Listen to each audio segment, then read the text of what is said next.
Welcome. Welcome to Let Me Out Productions and the Top Brass Dow. I said, Let Me Out Productions and the Top Brass Dow. Okay, we're live. Everything's working.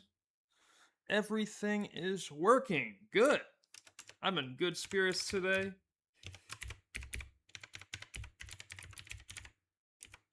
Let's put the link in chat to the main site.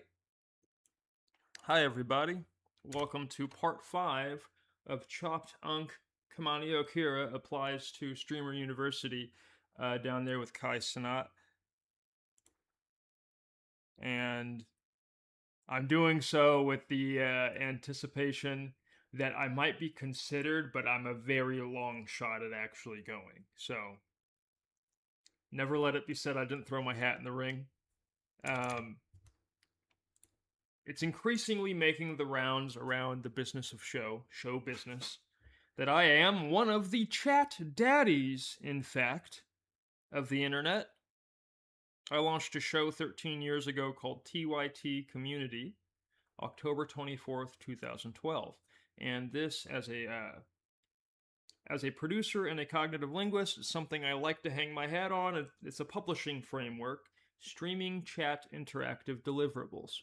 Now, I came up with that shorthand like 2 years ago, in like a retroactive review of my life's work in anticipation of the new publishing framework that I've introduced to the economy. But this one, I would say that it was I'm one of many organic producers contributing to this genre at the time that the genre was starting to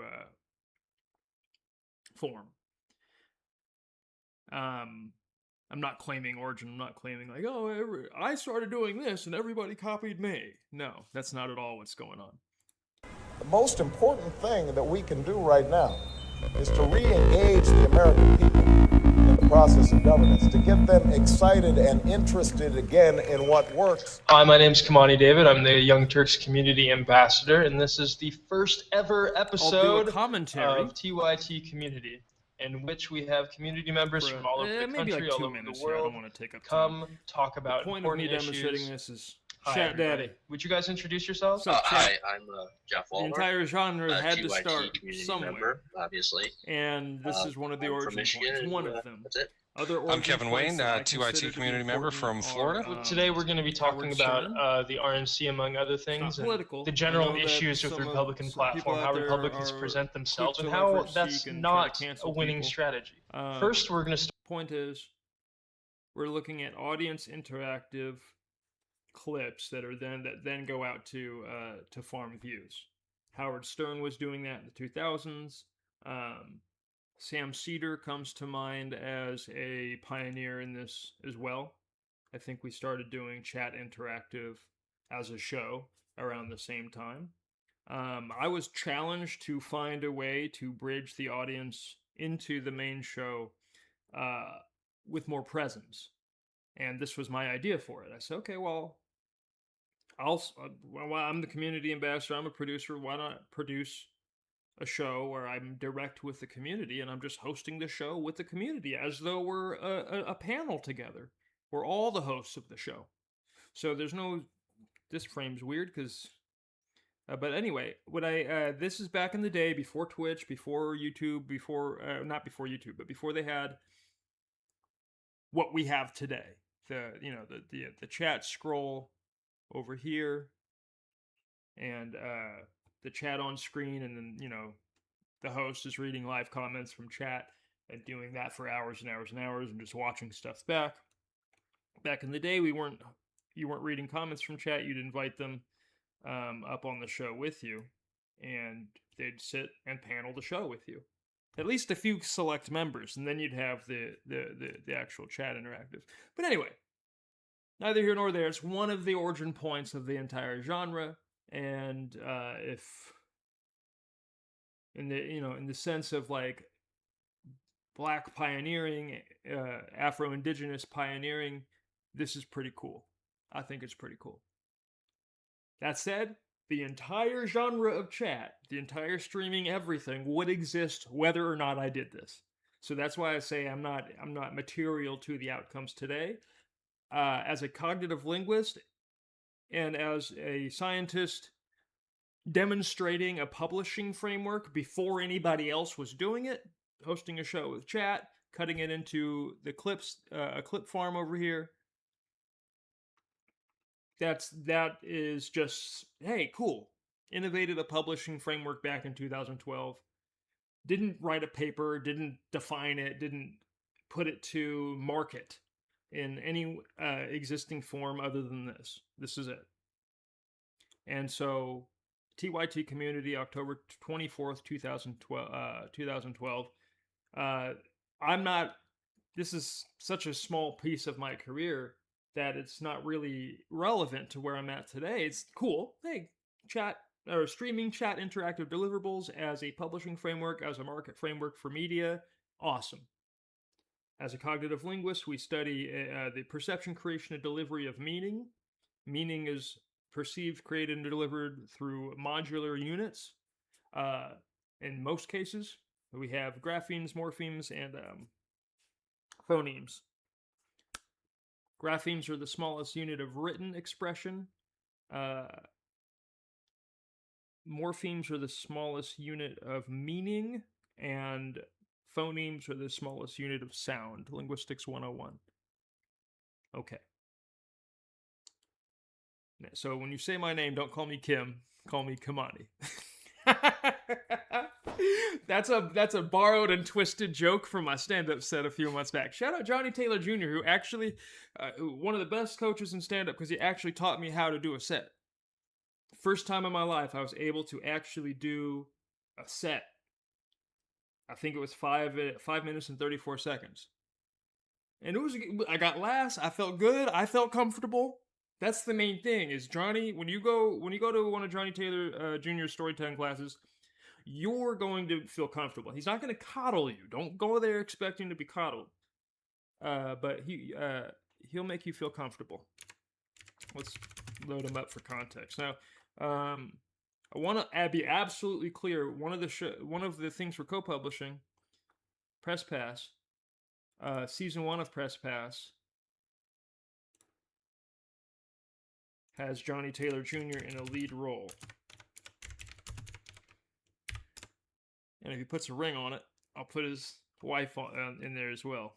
That's interesting. I gotta okay. I don't know, there's a Johnny Clayton Taylor Jr. You have a wiki page, Johnny? Because if you don't... Okay, good. I don't have a wiki page. Oh, but I've never reached number 7 on the iTunes comedy chart. I'm not trying to belittle him. This is one of my I want to say I consider him a dear friend, but I need to be more present and social in that relationship. He's doing big things. I need to be more present and social in that relationship. But yeah, he's one of my dear friends. And the reason why I love this man so dearly is because ambition doesn't die with certain people. It just doesn't die. And I need to be around those people. I can't be around anybody else. I literally can't be around anybody. I can't physically occupy the same space as people who don't have ambitions or who have had their ambitions beaten out of them by the things the world has had to throw at them. And you can read right here. His childhood was rocky. His family moved dozens of times before settling in Sacramento. He was an amateur boxer in his teen years. He competed in the Police Athletic League and Golden Gloves tournament in Sacramento, Reno. He had hoped to turn professional, but a detached retina forced his retirement. So one of the things with boxers like that grew up boxing, you never, ever, ever, ever want to get in a fight with this man. Never, ever, ever, ever, ever, ever. And you see it in his demeanor. He doesn't want to get in a fight with anybody because I know that he knows what he can do. Look at them arms, bro. Look at them arms. Anyway, he's playing the the lead editor of a blog. This is back. Let me focus up. I'm all over the place. Shout out Johnny Taylor Jr. He ain't 49. He's my age. He's 36. That's a lie. Now let me not steal. Go publish the stage. Go publish the shelf. Go publish each other. Go publish yourself. Okay. Shout out to Dread Ballerina. It's one of my sisters. Okay. So we've established I've come up with publishing frameworks, really 2 of them. And I don't know if it's something where the first one I was in market position at the right time to make the most out of it. I just never did. I didn't turn my career into a streamer, and I don't want to. I don't want to be a streamer. So maybe I'm a bad choice for Streamer University, but I do need to stream at least once, well, let's say at least twice a month, probably for the rest of my career, because this is a genre now, and I'm a contributor. I'm one of the reasons why the genre exists, so I ought to participate in it. I ought to make the most of it. Period. It's a form of language. It's a form of conversation in media that I was fundamental to starting. So instead of lamenting where it's gone, and it hasn't gone great places, I need to embrace it and champion myself up within it. Now, let's talk about the other thing that I would like to do. And Kai and team, this is really why I want to be on Streaming University. This is a tough thing to throw. Like I need people to just do an exercise with me. It's gonna be pretty morbid. It's pretty fucked up. Okay. Just pretend for a moment that I died. Doesn't matter how. You can put the context in. For me, in my imagination, it would be because my disability finally gets me. I've been cut in half, here to here, here to here, and then inside on both sides.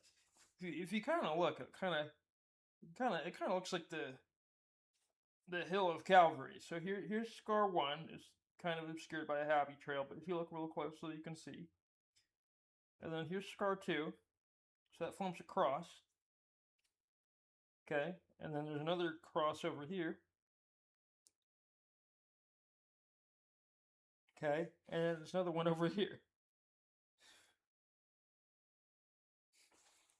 So, I think there's a few, like, my journey has basically formed me into a believer of what y'all might call God, but I consider it to be a larger, I'm not trying to reinterpret it, I'm just saying we as man can't interpret it.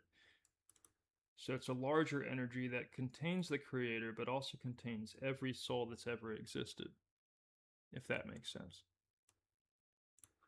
So, let's talk plain information. This is boring. It's not going to be exciting. That's one of the problems with where I'm at as a publishing pioneer. All right. Let's open up a couple of places. 0. Let's open up these 3 things. Let's go to let's go to CraftMind there on the wiki.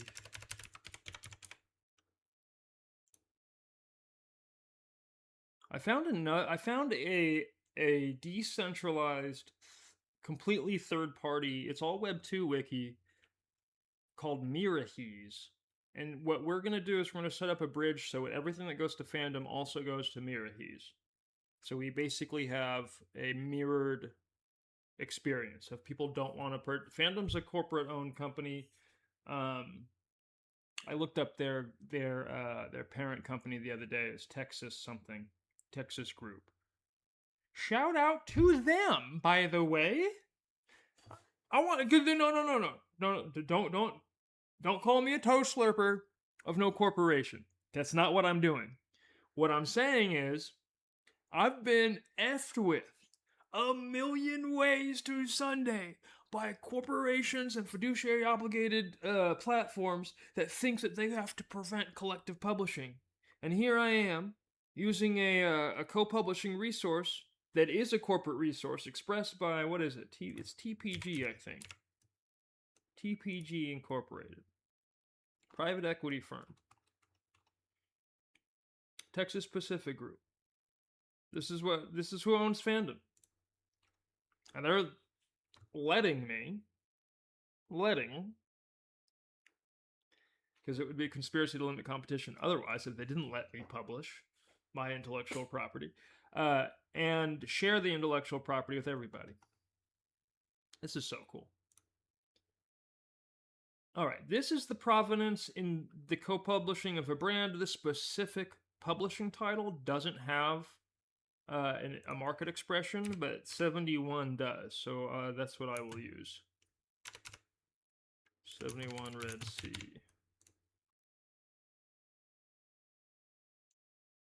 You can't even... actually, on the screen you can see the contrast is better on my OBS over there. On the screen that I'm looking at, this is a joke. It's still art, but it's a joke. So, when was this minted? I have to go look on the spreadsheet, because here Devin Finzer took it out.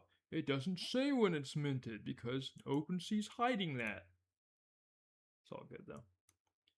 I know it was purchased for $200 on August 29th, 2024.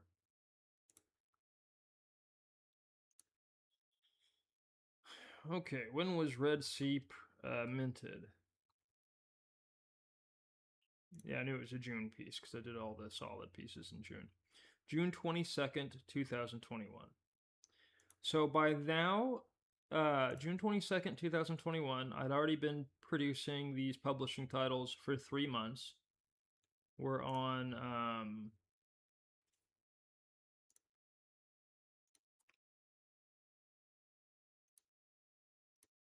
71 right here. And this was put on chain June 22nd, 2021 at 8 to 19 a.m. If I ever sued OpenSea and made them display these mint dates, that's what it would say. But since I have the mint dates, we'll put them on our own interface and be done with it. I'll be launching the LMO wiki as soon as they let me over at Mirahis. I think for like spam reasons they don't let people make more than one wiki in a certain amount of time. Okay, so first let's talk collective publishing as a methodology. You guys just want to read the paper?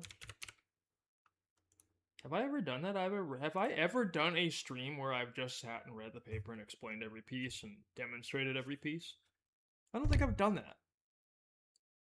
All my marketing issues, I haven't done that. That's the thing. So, look, I'll take a lot of blame for where we're at, but a lot of where we're at is also the reaction, and I can't handle. It's like so traumatizing for me to go through the trial of reaction. Okay. Is this the stream, YouTube? Is this the one where you let me out? Let Me Out Productions and the Top Brass Dow. Can we just get an appreciation for the hat and shirt combo? Okay, this is the charming order in the Pocket catalog, and the hat doesn't come with it, obviously, but it matches 1-to-1, and it's just... I love these link hats, bro.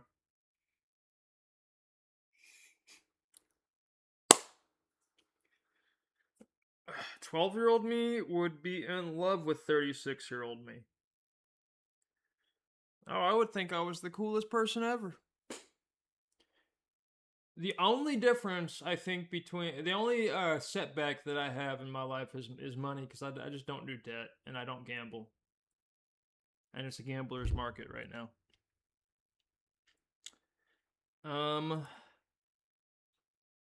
Will it read aloud on here? Read aloud.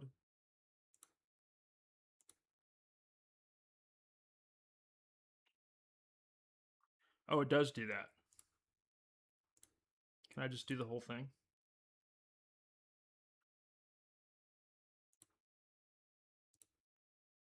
Impact Puzzles, a framework for on-chain co-publishing, a tokenomics framework that translates labor into property via hard-capped publishing titles. What?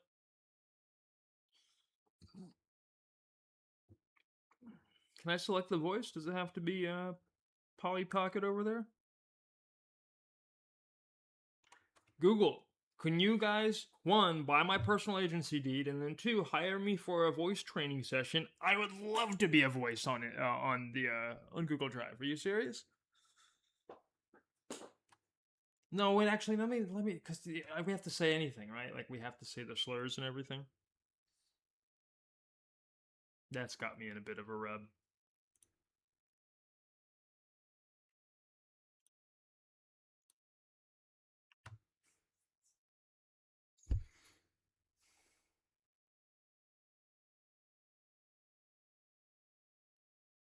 Impact Puzzles, a framework for on-chain co-publishing, a tokenomics framework that translates labor into property via hard-capped publishing titles, based on impact puzzles on the LMO structure for tokenomics, originally published on March 24, 2021. Written by Kimani Okearah 1, November 9, 2025, ver 2.0.1. 00. Abstract. The emergent collaborative economy necessitates a verifiable and equitable system for shared value creation. This paper presents blockchain as a public notary technology, functioning as a, quote, cognitive community cement for, quote, co-publishing the economy.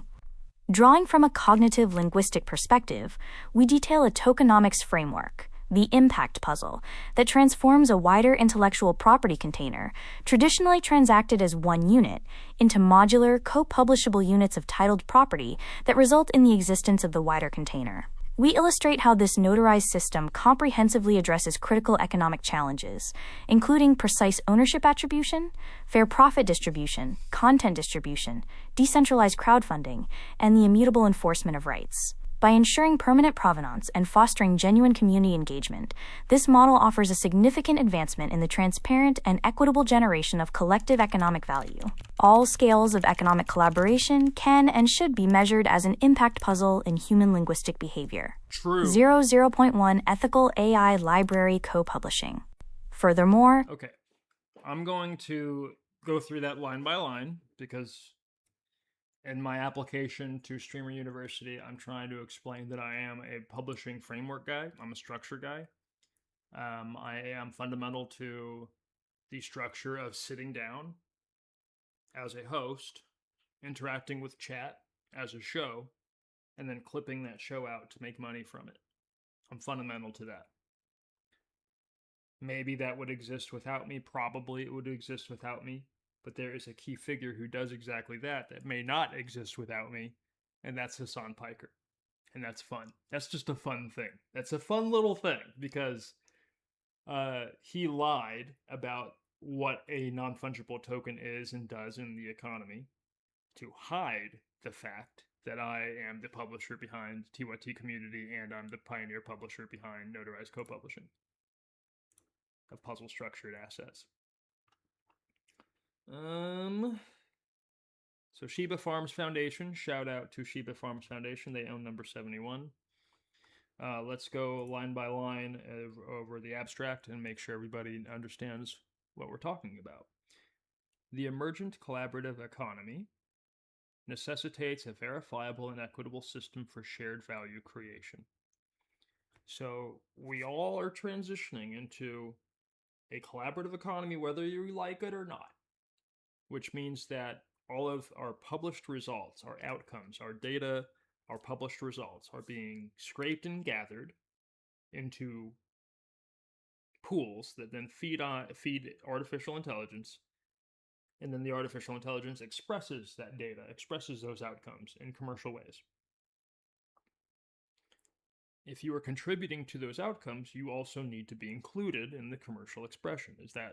I think everybody's on that page. Everybody should be on that page. Nobody should contribute to a commercial expression and not receive some of that commercial expression. In any sense, in any way, in any measurement of labor in the economy. That's just how it should be and how it used to be.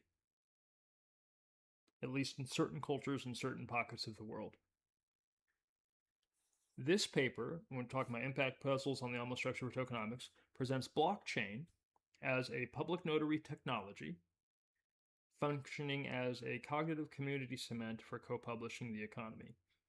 So blockchain is a public notary meaning that it is public. Everybody can use it. Everybody can go visit it. And it's a notary, which means it provides impartial witness to events, transactions, registrations, publications, etc. That's just what it is. Period. This is what it is. Let's take a moment and walk through that, actually. So the block, let's go to number 5 in the Let Me Out Productions brand. You can see here it was first registered March 31st, 2021 in a transfer from Let Me Out Productions to a prospect in Singapore. That prospect was in discussion with Let Me Out Productions surrounding $13 million of finance for our show Press Pass Season 1. It's a blessing in a way that we did not receive that funding at that time, because there's no way we could have done the show with just $13 million.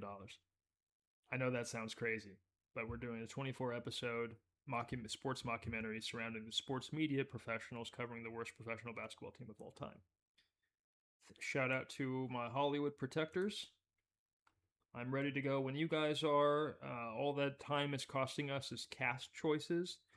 I'm malleable there because my leads are all 5 of the leads are media professionals. 4 of them are penciled in or are going to be the cast members regardless outside of their schedule. If their schedule conflicts, then we'll go a different direction. And then 2 of them are age sensitive, meaning they do have to be plausibly like around 20 on screen. Sorry, Tom Holland. Okay, the block. Simultaneously registered stack of user/software transactions, which is notarized, provided with impartial witness for all to see and authenticate. So this is just like you're on Etherscan. This is a window that reads the metadata on the blockchain. Anybody can build these windows. There's another one called NFT Scan. Etherscan is kind of the de facto default one that we're all using. But I just want to reiterate that anybody can build these windows that reads metadata. And if you do build a window that reads metadata off OpenSea, try to get our mint dates off of their contract. I don't know how. I'm not technically proficient enough for that. But in terms of proof of origin over the entire behavior, March 31st, 2021, number 5 of 500,000 in the brand of Let Me Out Productions. Okay, so there's the block. So it's block number 12,150,433. And when you click on it, it'll actually take you to every single user transaction and every single software transaction that were all registered on March 31st, 2021. In this case, at 5:46 p.m. This is Pacific time. And it is down to the millisecond. Because, so that's the block. And you can see all the different actions. We had 7 approvals, 19 swaps, 26 transfers, 1 wrapping agreement, 1 NFT. Am I the NFT transfer? Ah, yeah! That's I've got my own unique signature on this block, baby. That's so dope. Okay. So back in the day, this was a proof of work block. But these days, I want people to when we're talking about how this block of information is, first, let me stay focused. There's 211 user transactions, 49 software transactions. So if I click on the user transactions, it'll actually take me to every single one. If I look hard enough here, you'll find Let Me Out Productions to Singapore wallet. But there's 5 pages of transactions. And some of them didn't even work. So it just keeps track of anything that was filed or attempted to file at that exact millisecond. 5:46. So all these users. Now this is really interesting because what that means for carbon footprint, so on PayPal and Cash App and stuff, if I send you any amount of currency, that singular transaction has a carbon footprint of a send on their data network. This 211 transactions were wrapped in 1 transaction, and then mined, which means brought onto record by a node. This is a node called Ethermine. In a proof of stake scenario, this could be 100,000 people that have all formed this node, and they have all their 100,000 devices, computers, phones, all on a automatic network that just stamp this transaction as it comes through. And once that node is stamped this transaction, the rest of the nodes on the network receive the stamp and maintain the stamp. So in order to hack one of the 100,000 computers in the node, you'd have to hack every computer in the node to mess with this record. And then beyond that, once it's stamped onto the chain, every node on the chain has a copy of this record, and then you'd have to hack every device in every node. It's just not going to happen. So that's encryption. That's what that means. That's why we call this crypto. That's the encrypted part. There's other encryptions as well, like the string codes. There's all sorts of layers of encryption, but that's the whole point. The encryption part, it means that it can't be hacked and it's decentralized. So here, I'm trying to teach people co-publishing. They've been trying to wipe me out this whole time. Man, and then it's like, you can't even talk about that because then you sound like a crazy person that just sounds like people are out to get you. And you just got to talk. You just got to keep teaching the information. Knowing they don't want you to teach the information. Knowing they're trying to obfuscate the information, use the information as a corporate thing, and remove everybody in the public from witnessing the information.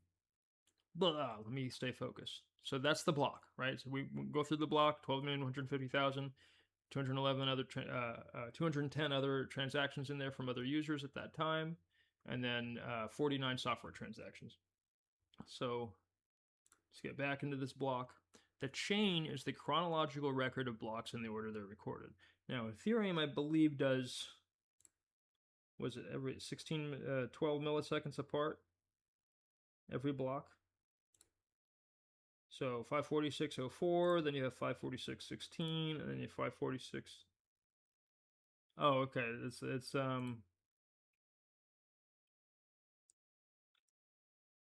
I guess there's not really a time, rhyme, or reason to it, but all 3 or 4 of these blocks were filed in the same minute.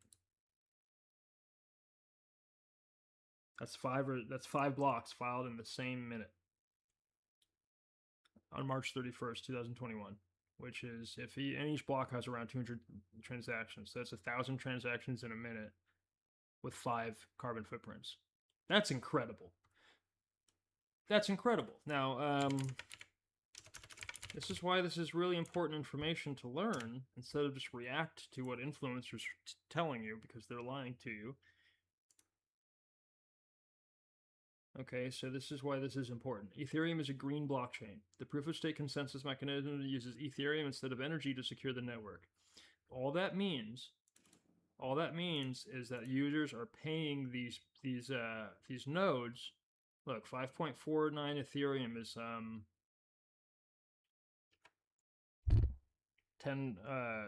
8 grand right now. So the users, the 195 transactions and the 70 software transactions shared an 8 grand responsibility to the node to pay off this pool. So it sounds like a lot, but that's pretty diverse. So let's see what the actual transaction fee was. Yeah, okay, it was pretty high on that day. You see that? 76. So that's why the more users, the lower these are. These days, these things are like I haven't paid a transaction fee of more than 10 cents in a long time on Ethereum. Okay. But anyway, so we all share the responsibility. All the users share the responsibility of notarizing the block that they're registering information in. So with scale of users, that becomes a really cheap registration system. It becomes like it honestly gets to the point with the scale of users where the notary fees we're paying, or you don't even notice them. They're 1/100th of a cent, if not 1,000th of a cent. And on some networks, they're already there. Like on Polygon, I never notice a notary fee on Polygon.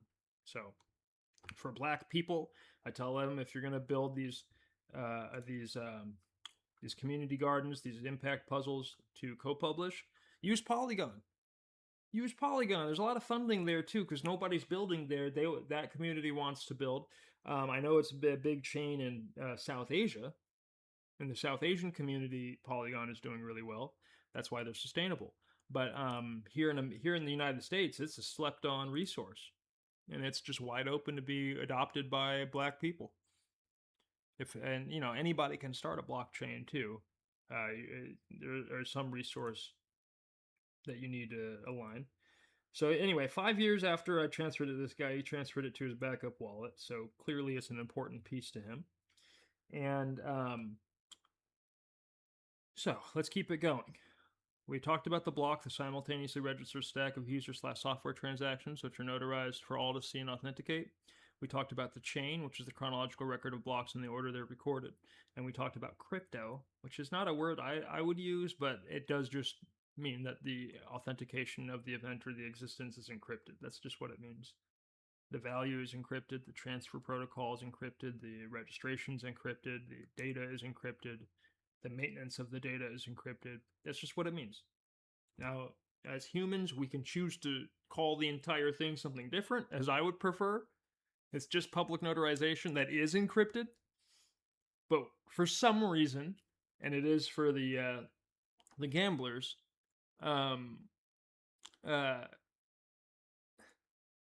they just called it crypto. Anyway.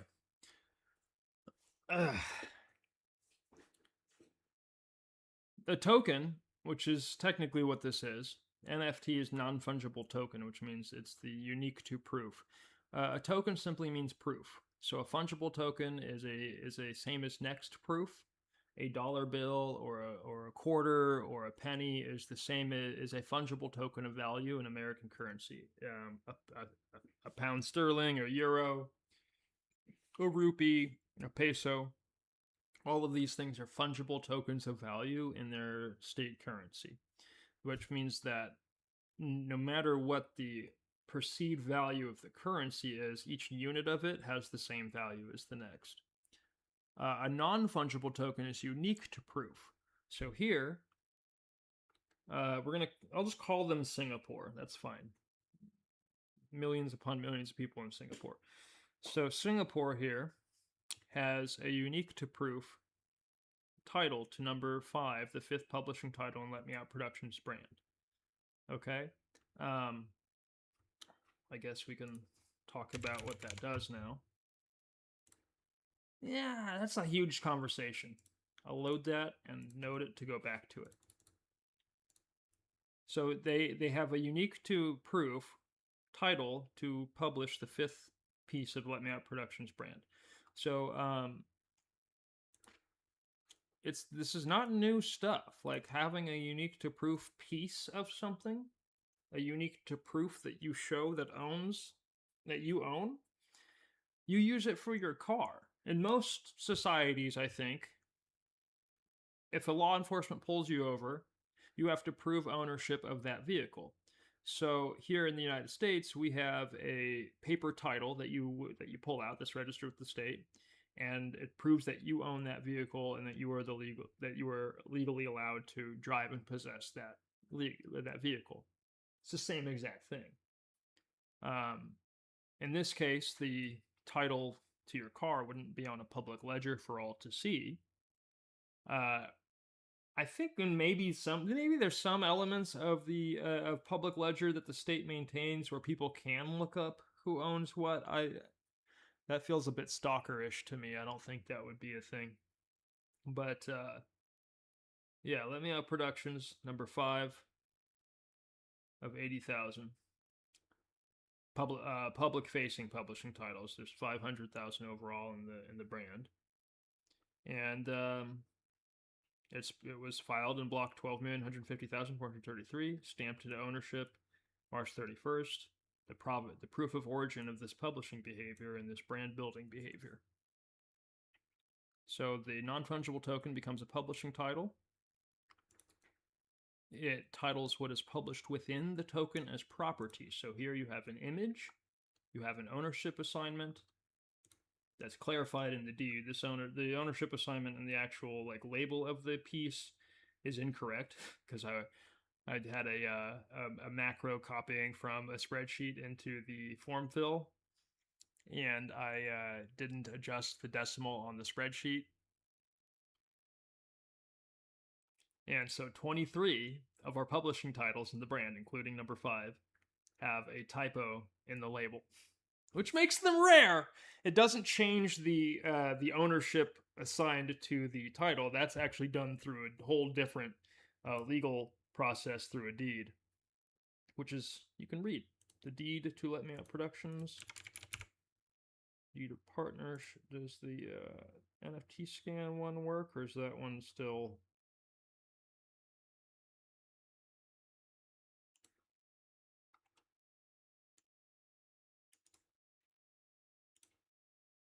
NFT scan, man. Go pull the links directly from OpenSea. Okay, fine.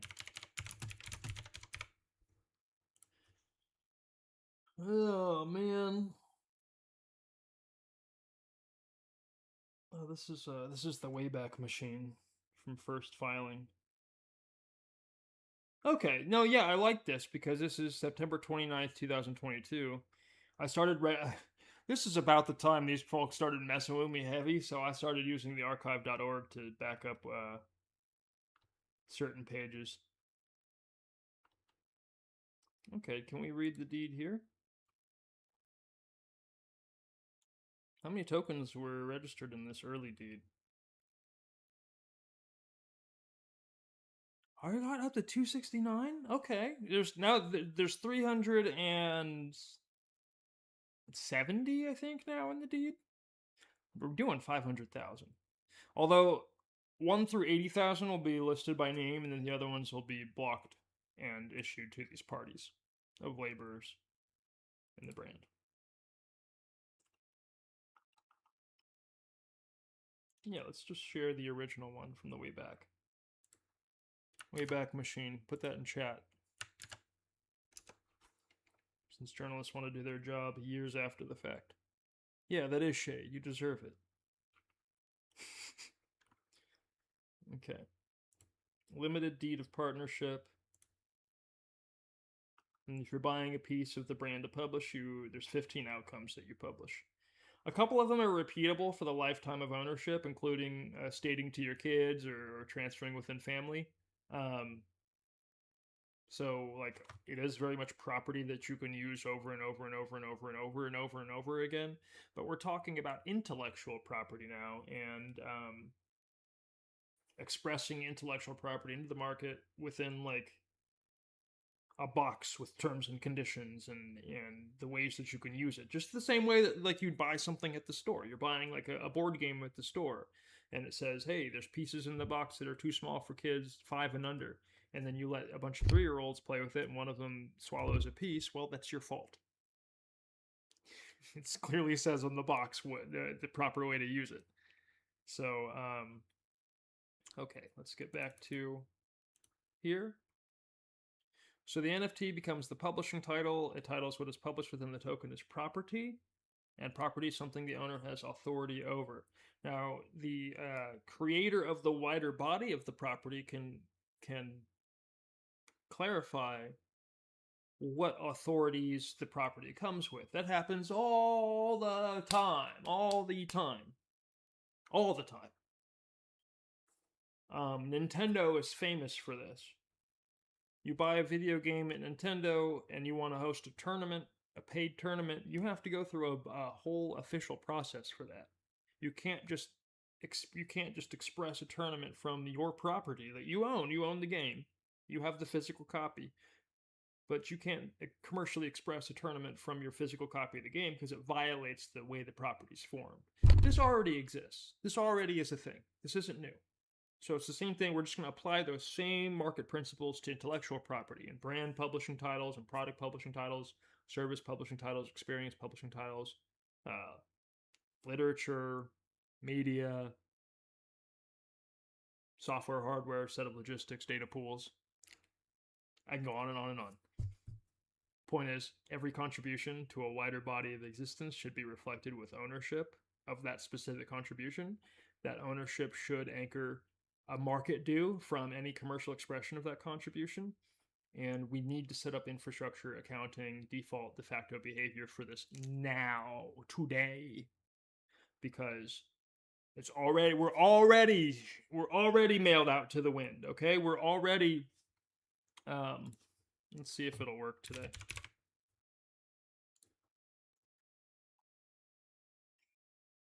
They're already using this puzzle structured methodology to scrape and express everybody. Shouts out to Story Protocol. I'm going to go ahead and use.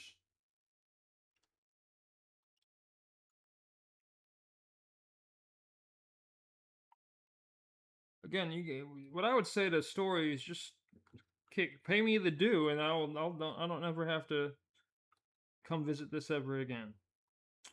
This is the one. This is Poseidon? Yeah. Okay. Let's take a good hard look. Side by side. Side by side, everybody. Side by side. Make it a little bigger here.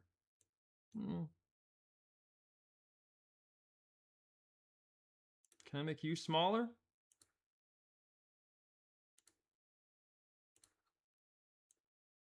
Yeah, that works.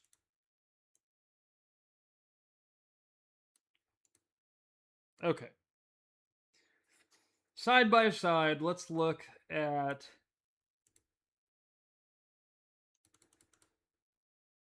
I got distracted real quick.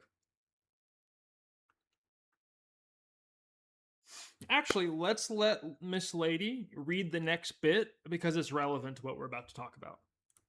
Any AI library can and should be co-published with an ethical account of contribution using impact puzzle behavior. This approach ensures that all contributors own their contributions as property within terms.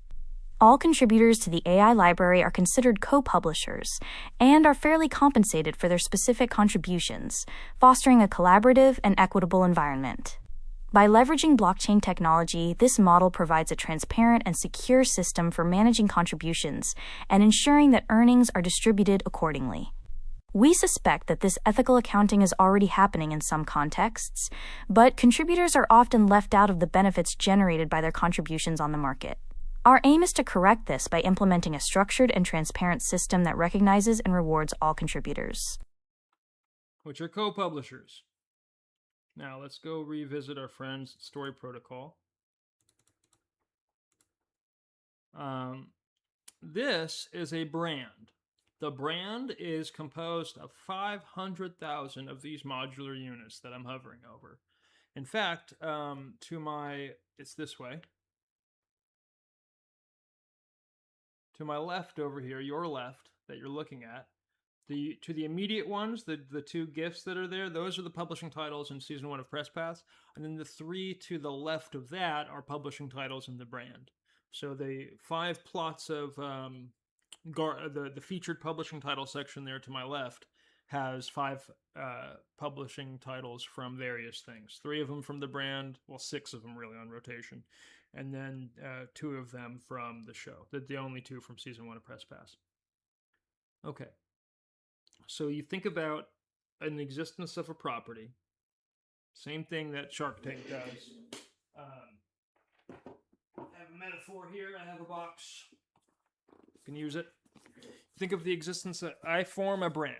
You form a brand. Everybody has a brand, so you have a brand of what you do.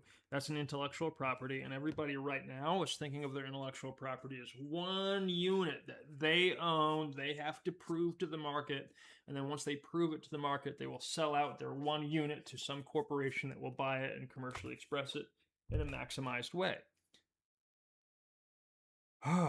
That's not sustainable. It's not good for creators that want to sustain what they're doing for a long time and actually make a living from what they're doing. And frankly, it's become a sort of cannibal culture in the way that business is done. And it's gotten away from sound practice. If you couldn't tell, Bored Ape Yacht Club was a pretty great demonstration of that. Now, both things here are the same exact publishing method. These guys, Story Protocol, built infrastructure around the publishing method, changed all of the language to suit corporate data scraping, and have just not credited me or credited my team or paid for anything at all.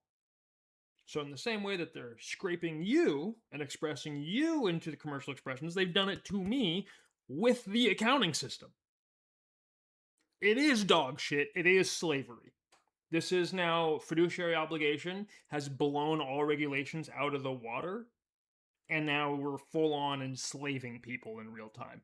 They've enslaved the publishing method to then further enslave everybody else. So the brand, this is an intentional publication. I've taken my 1 unit of brand property and say, you know what? I'm clearly not publishing the brand by myself, despite all appearances and cultural setbacks within my local community. Let me formulate an accounting system that can account for myself as the founder and original owner, that can account for Aaron as our co-founder and chief operating officer, that can account for Nick, our co-founder and our chief financial officer. We also have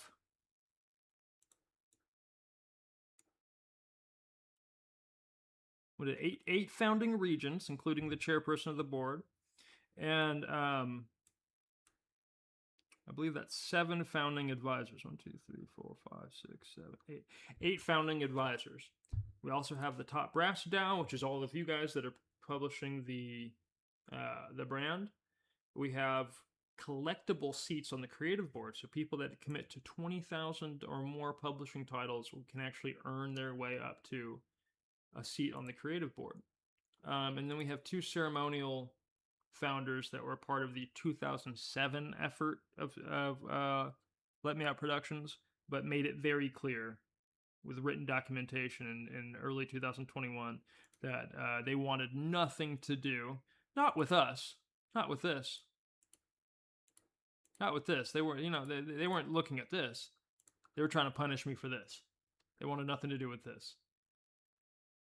So out of the kindness of my heart, even though they've done nothing but damage our brand, I've included them with 1,000 publishing chips and the brand each for their original contributions back in 2007. I think that's fair and appropriate. Now, we're building the brand this way. This is the ledger on the spreadsheet, so you can see all the pieces. The images are linked. We have all the metadata tracked explicitly.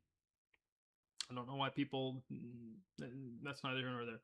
We have the addresses of who's holding the pieces. We have the actual ID numbers on chain. We keep their usernames here, not KYC. But if they do self-identify as an owner, I put them there. We have the token name. We have whether or not they've registered to the Top Brass DAO. We have the any transfers of the piece after purchase.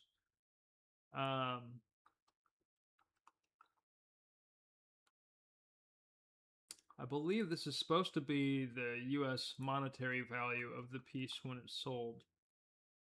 Oh no, that's the listing. That's the listing, and this is the amount earned. I should put the U.S. dollar amount though, but. And then you have all the traits, and then I did some programming things on the spreadsheet over here that helped me program through macro later.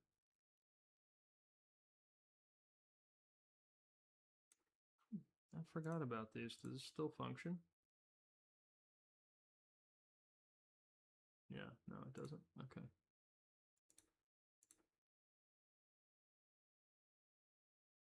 Yeah.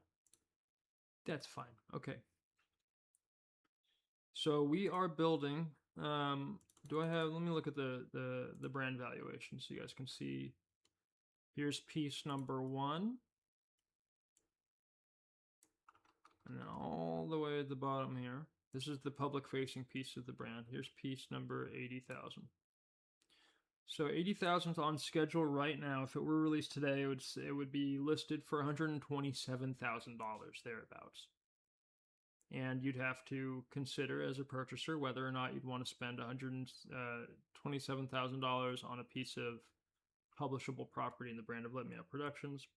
By then, this is going to be at least 10 years from now, at least, before this is released. But let's say when it comes out, and we have the 200 above it, they're all about the same price. The prestige of making it through to that point in the market will be speaking for the value, in addition to what you actually do with the pieces. Okay, so you perceive the one unit has been turned into a puzzle and then separated into various pools of pieces for collective publishing. It's not at all about pumping a line. It's not at all about value, really. You can crowdfund, obviously, with this tool, but you're not putting a deposit into a game. You're purchasing property to develop in a brand or product, service, experience, distributed asset, etc.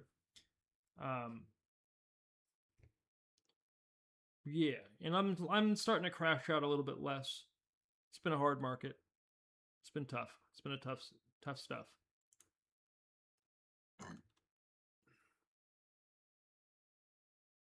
Yeah, so 80,000 tokens are available, and combined they represent 16% of the ownership in Let Me Out Productions, and that would be 80,000 to 500,000. So the math is on day one, checks out. It's just the label that had it incorrect. Okay, let's go back to story, and we'll look at the key differences. So right off the bat, what are we offering? Ownership. Ownership. Authority over. That is what ownership means. So this is shared property. In fact, let's break it down word by word. Company, com is the Latin root that means together. Pan is bread, so bread together. Ownership and token. Ownership is state of authority over, and token is proof. So state of authority over the proof of bread together. Okay, so it's fishes and loaves. Fishes and loaves for everybody over here. If you want a free one, I can give some free out, but I need them sponsored. They do need to be sponsored.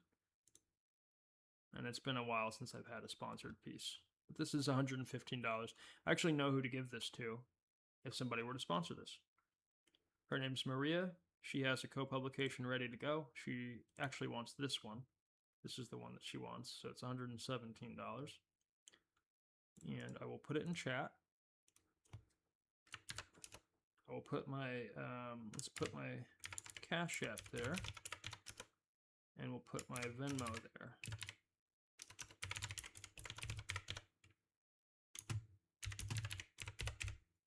Send me $120. And it'll say this is Rasper C.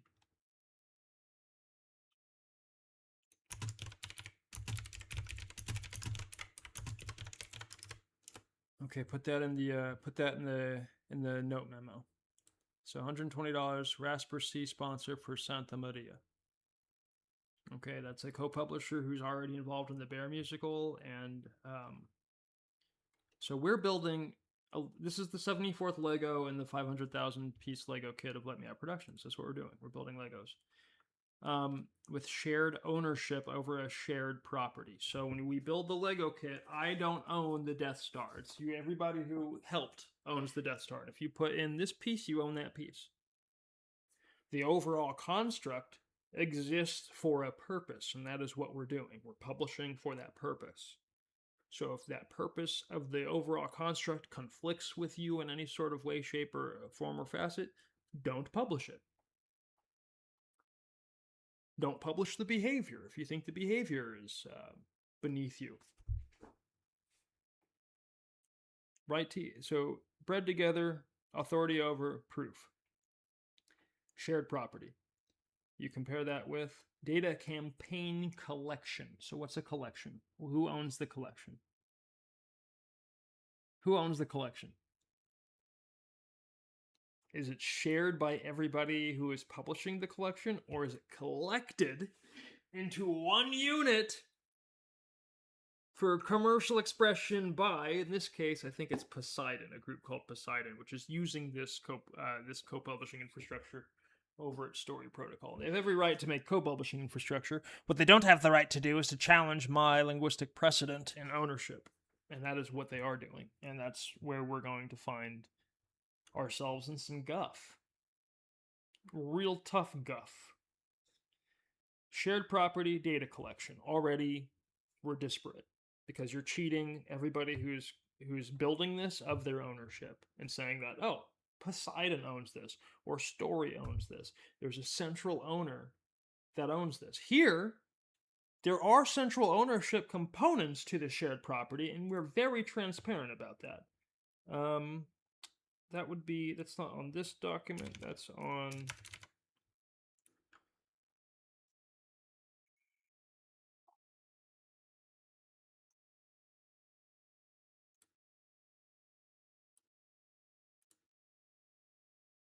Okay.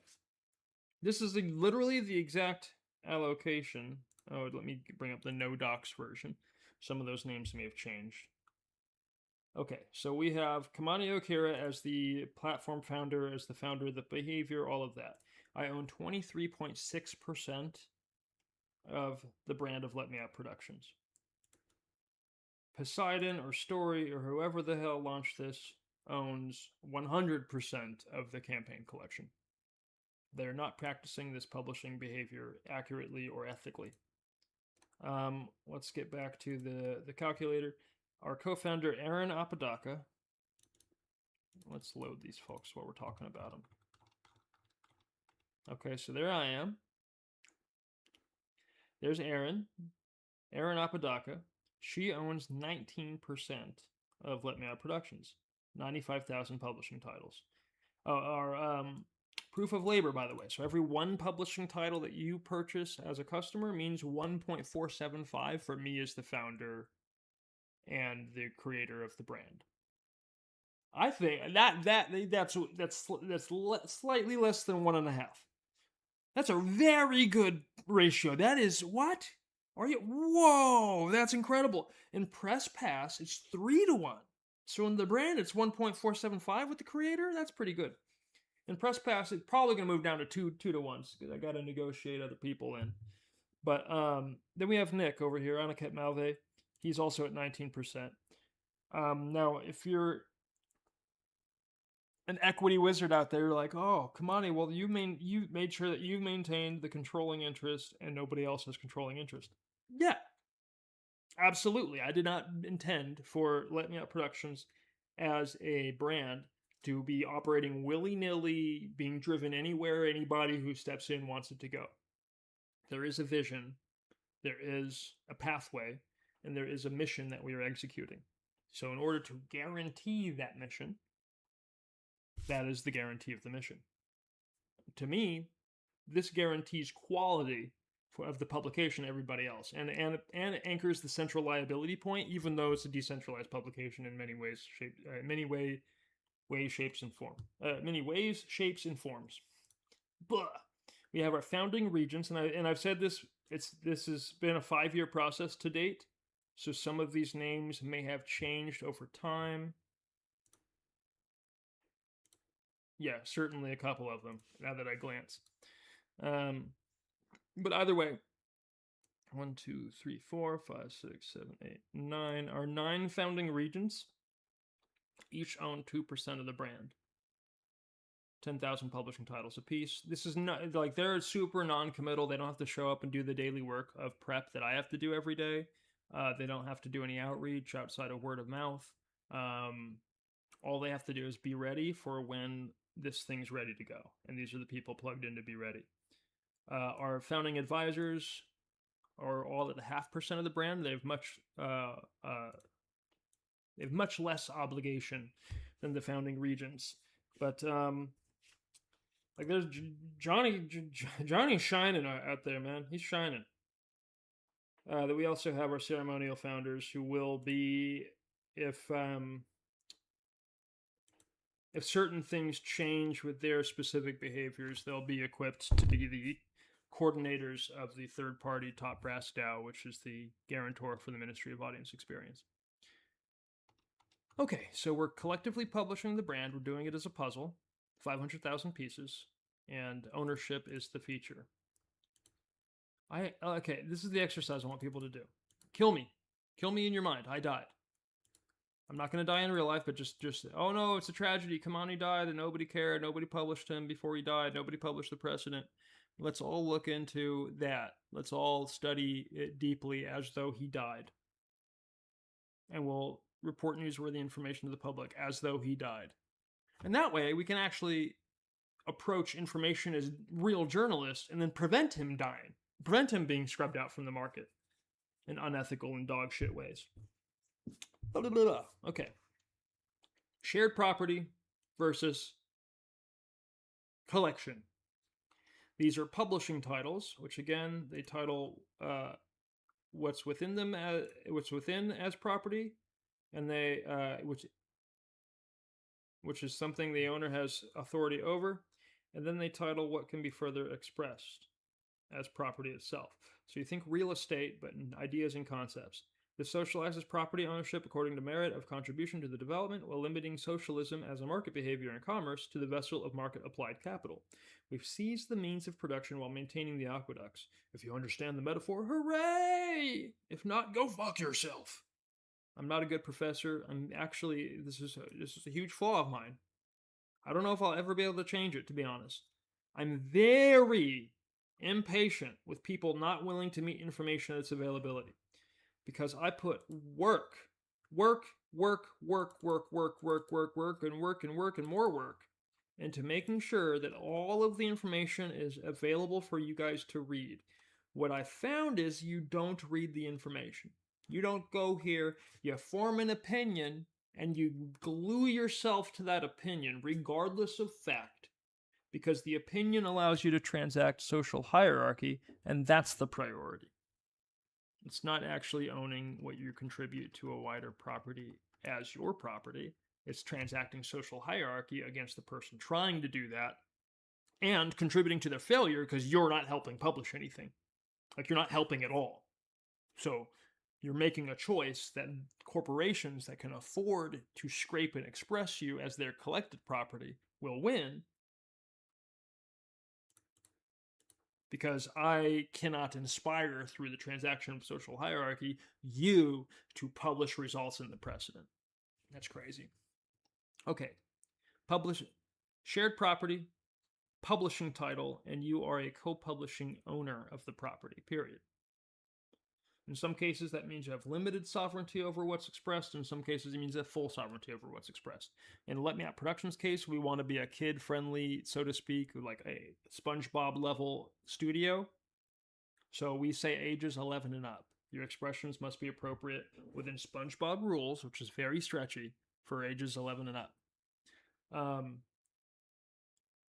How do you want the future of property to look in intellectual property? Do you want to contribute data shards to a corporate collection, or do you want to be a co-publishing owner of a publishing title and a shared property that we built together? That is the market argument, and that is what you are abandoning for a sense of social hierarchy. And I know that I'm expanding my trauma from my local community of being consumed and cannibalized by a small group of people that are racist dog shit. And they've consumed and cannibalized and ruined the market value opportunity, like the initial market definition of market value, just to enslave me as a reality show character for all of them to point and laugh at. Those morons, and they are complete morons, let an antecedent publication publish $4 billion of volume while they're pointing and laughing at the precedent. And they have not published any volume. So you see, the choice, the investment of behavior was into negativity in a reaction to an antecedent. That was the investment of behavior. It wasn't into support of the precedent. And the reason why isn't because I have a behavioral issue. It's not because there's anything wrong with me in my local community. Well, there's a couple of reasons. One, I come from a crabs in barrel community. I do. And they think, for some fucking reason, that my a hair under 10 years in the NBA, shooting a bad basketball team and producing high-level assets in that role, was above my station. Walking around downtown Sacramento on my way to the Sacramento Kings Media Day, checking out the new office. Oh my god. Welcome, NBA Lens Face. It's the Kings versus the Charlotte Hornets tonight. Sorry, I've been... The town that I come from, they don't champion my work, and I don't want them to. Like, if it's not organic, if it's not in their heart, if it's not in the context of the relationship to feel good and champion what somebody else is doing, don't do it. Don't do it. That's okay. I don't want it to be fake. 37 views, that's fine. This is what's going on. That's what's happening. I'll put this in chat. This is a good episode. I was an anti-influencer that produced content as bad as the team on the sidelines of NBA basketball. I've never made any money doing this. Like, I made less than $4,000 in my entire career to date. No, we need to adjust that to $6,000 because of a shot I sold a couple of years ago. So, I've made less than $6,000 from this work my entire career to date. I spent 10 years, a hair under 10 years in pro basketball. Okay, it was like 9.2 years in pro basketball, and I made around $6,000 because the culture there is exploitative. The media is exploitative. Everybody's trying to get leverage over your output so they can commercially express it and leave you out. And for some reason, I was just participating in this for 10 fucking years. But I did have one win in that career arrangement in that I own my outputs. So I'm very familiar with published results as property. And that is why I was in position to do this on the blockchain.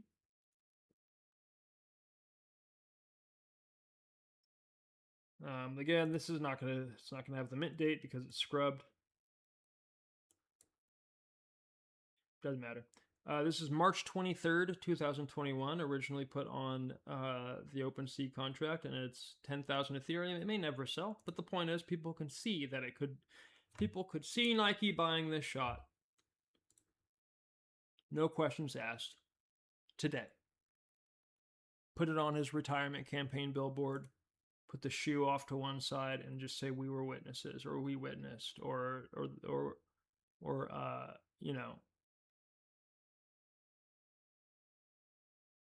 still witnessing. I don't know. This is a campaign. This is a billboard. It's all manual focus too. Manual focus, no stabilization in the kit. No stabilization in the body, no stabilization in the lens. All of that's breath work. It's a twist of the wrist on a 200mm Nikon from Nikkor lens from 1968. It's my grandfather's lens that I inherited. And here I am taking a photo of one of the, like, he's my greatest of all time. But I understand that there is a debate, and the debate's fair.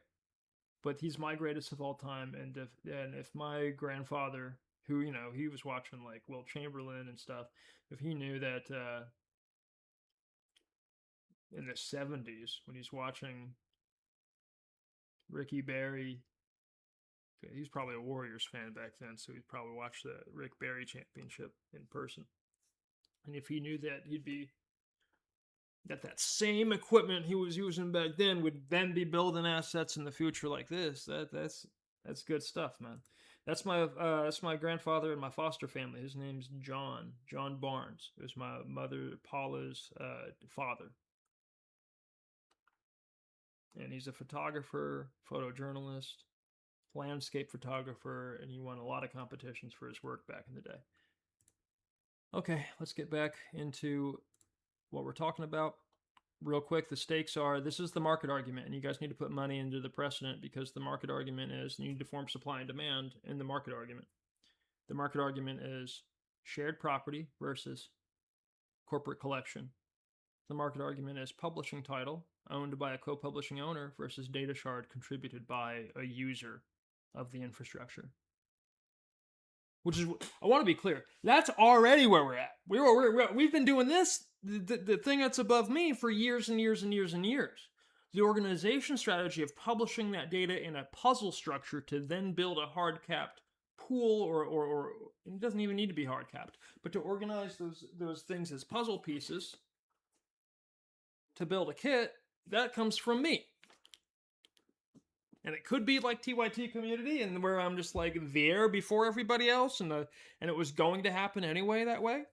Or it could be, and this is my feeling on in this specific context, that yeah, my paper did transact far and wide. Do I still have my IMDb Pro up? I bet you I do. You can do this live since I have the trial up for a day or two more. Oh yeah. Look at that star meter. That's appropriate. 3.2 million. Love it. Oh my goodness. This year I went down to 13 million in March 2026? Whoa! This is why I don't get it. This was earlier this year. I'm 400,000. Oh, I know what. March, April. No, because I wasn't done with that until April. Dang, look at these spikes though, homie. Woo! Let's go all time. So you see a spike here. We're looking in April of 2021.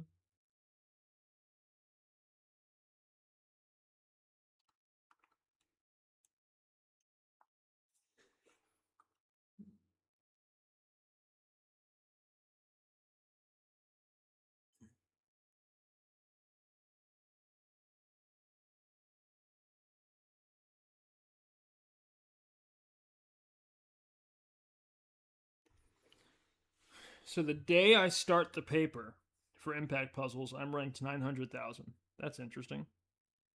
That's the one. 2 months after I finish the paper. Oh shit. Actually, that is... Guys, that's 5 days before Bored Ape Yacht Club. That's 5 days before Bored Ape Yacht Club. I was already viral. I was already viral for this. Nobody thought it was legal. That was the thing. Everybody thought I was transacting deposits into gain outputs. Even before Bored Ape, people thought that, which is why I'm saying this whole thing's been super racist this entire time. Look at that. Look at that. Let it soak in. Everybody can see that. This is on my IMDb Pro, April 17th, 2021, 351,000 ranking. I'm a nobody. My biggest credits are like Smosh, The Bachelor, dabbled in those things. You know, like I was on Bachelor for 2 weeks. I was on Smosh for, what was it, 5-6 months? It was a short amount of time. I don't want to be famous. You. So this year, I've, you guys, I'm looked up every now and again. That's so funny how in March I'm 300,000, and then at the end of the month I'm 13 million. That's funny. What? How does that work? What's my other low? That's my lowest point ever. Damn. So my first ever credit, which was, I don't know who put me on IMDb Pro. It wasn't me. Shout out to Mark Lamberding. Mark, we ought to get back together and make a play on these X-Men films, man. That's both of our dream. And if you want to see something from Mark and I, we work. I bet you he would feel the same way once we revisit it, because we work extremely well together. Here you go. You guys can watch this little 30-minute John. Okay, just stall. Is our festival run. Okay, cool. Let's see. Kai, let me in Streamer University, Kai. We're just going to talk about co-publishing on blockchain, Kai. How we're getting data scraped this way. How people won't take ownership over what they're contributing this way. You got to take ownership over what you contribute. You have to make that market argument in supply and demand with value. And you don't have to do it with $100 pieces. Okay, these are just the brand. We're the precedent. This is super cheap.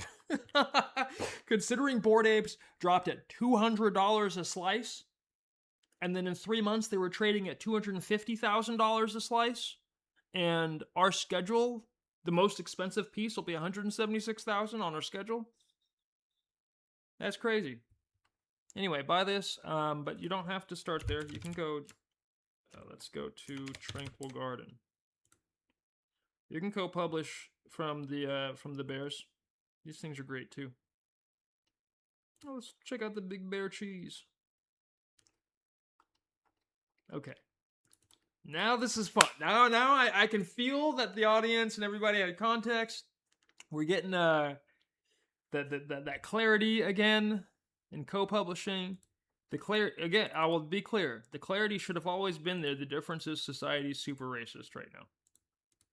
Not right now. It's always been, but we guys did a hard kind of reverse Uno card on Black Lives Matter.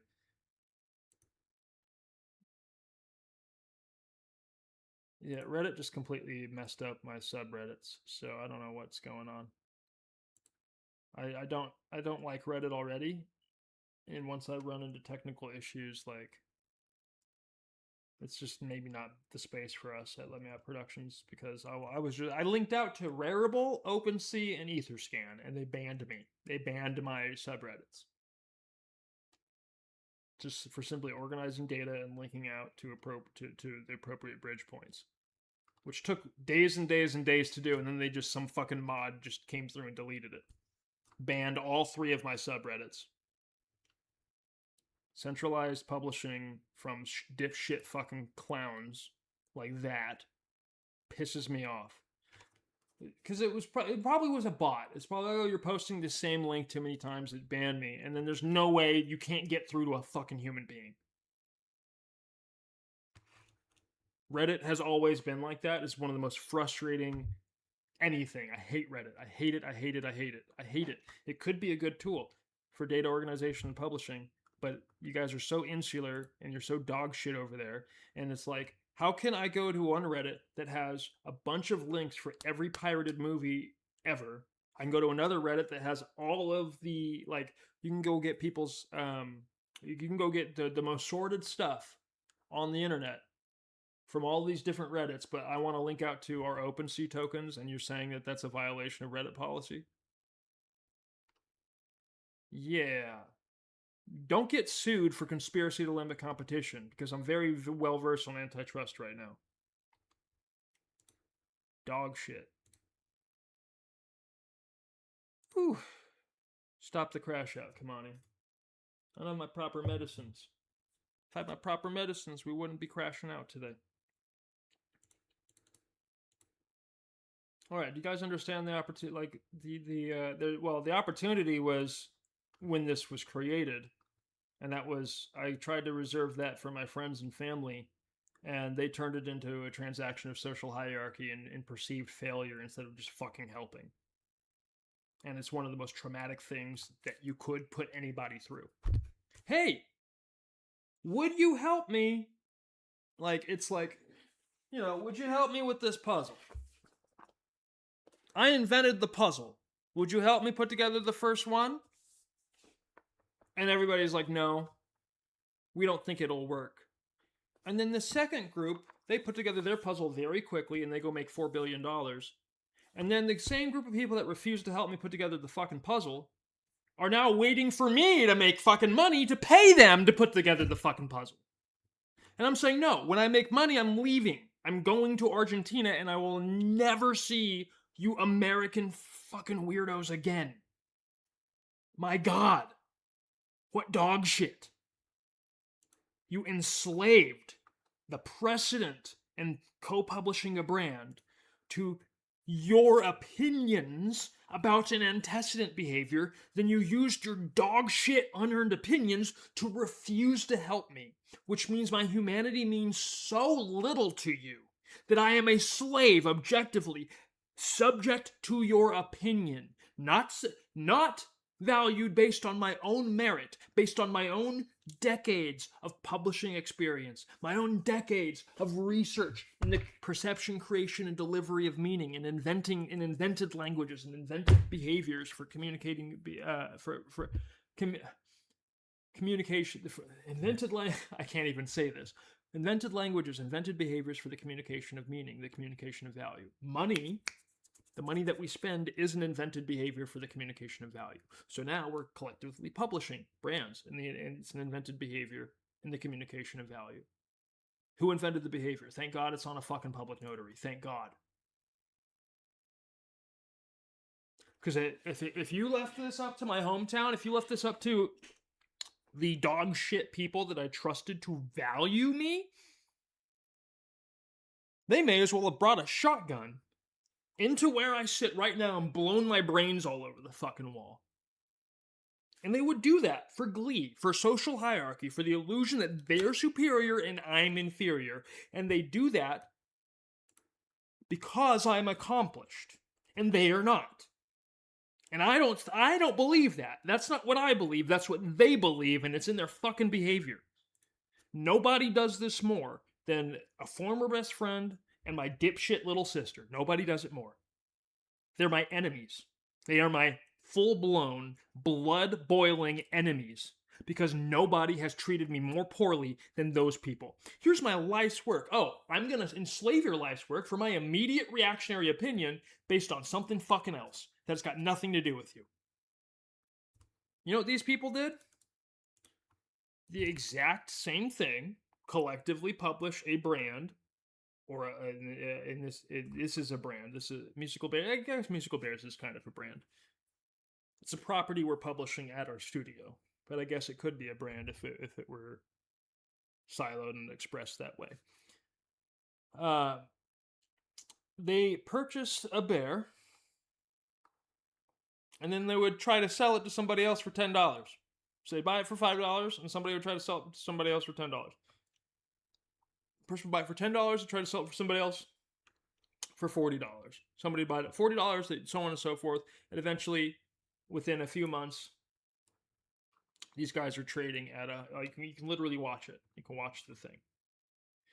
And so what happens is people act to my face like that's all the information that they fucking need, and that I failed to do what these people did as the antecedent. I don't even think it's just because of the way that our contract works on here, but we don't even have a chart like this. Okay, so if I go to our analytics and I go to our performance all time, it's not gonna. Oh, it does have a thing. Cool.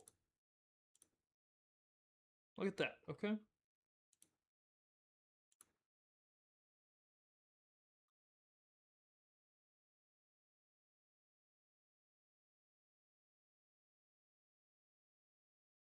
Okay, so you can literally see the differences in trade behavior. I suppose these are peak sales. Like this one, I remember this one. Where's the one from last year?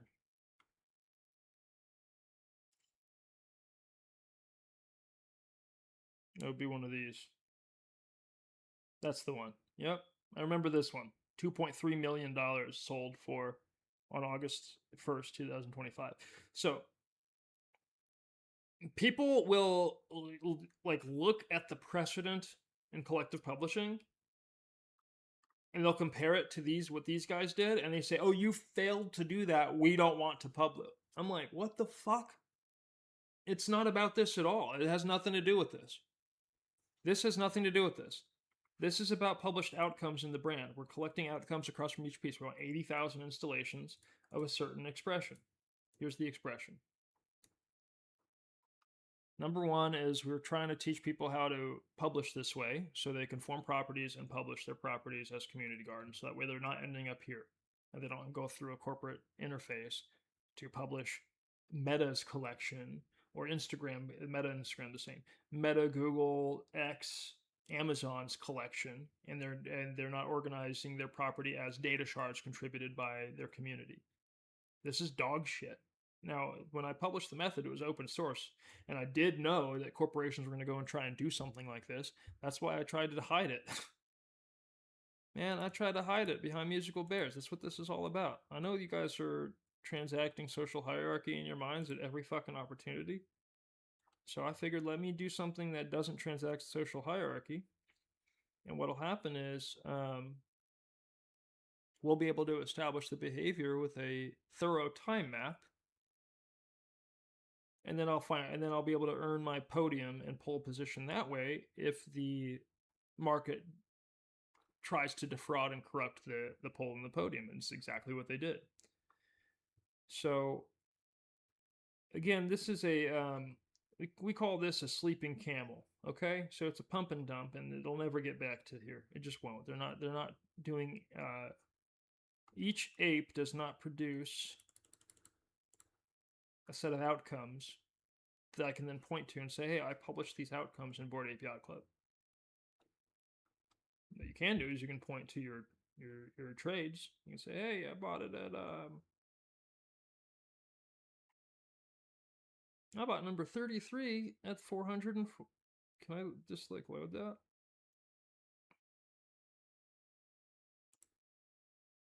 Yeah. I bought number 33 at $400, and then I sold it for $9,000. And now, y'all see this? So Jack here made $8,500 from selling his 8.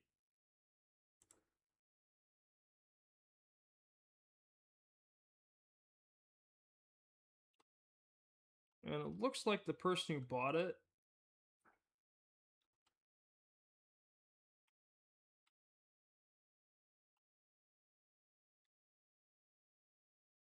they've been moving it all over the place. Wait, Franklin is bored? I know Franklin. Bro, what's going on with this one? Anyway, I'm not going to look at that. This is the issue. You can get lost in the trade. Look at the record of this is crazy.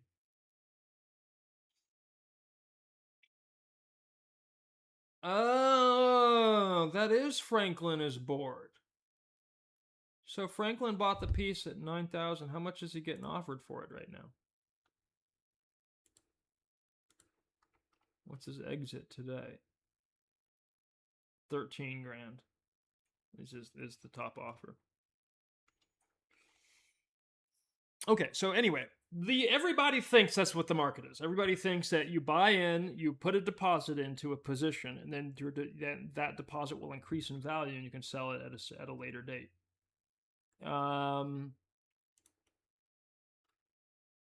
These folks all won on the way up. The people that bought these pieces, maybe some of them won in this thing here. And then once we hit here, everybody who was counting on their deposits to go up they will never see this again. This is not going to happen.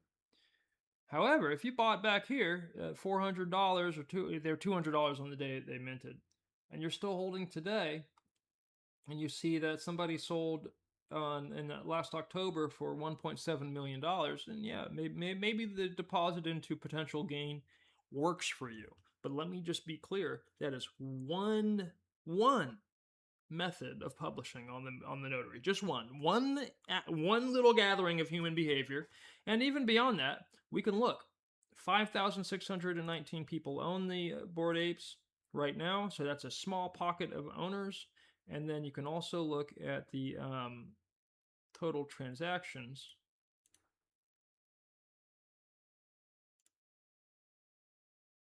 Can I see that here, or do I have to go on here?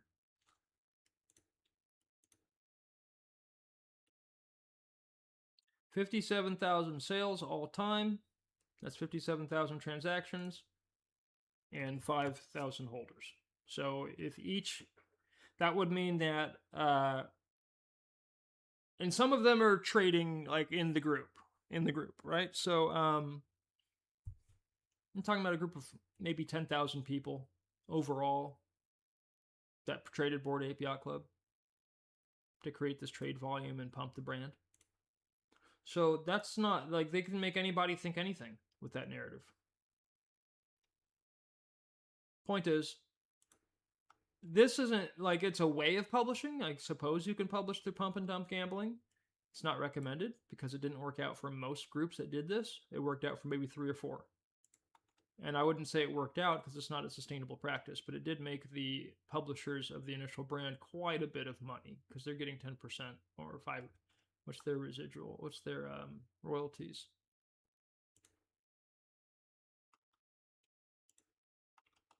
What does it say?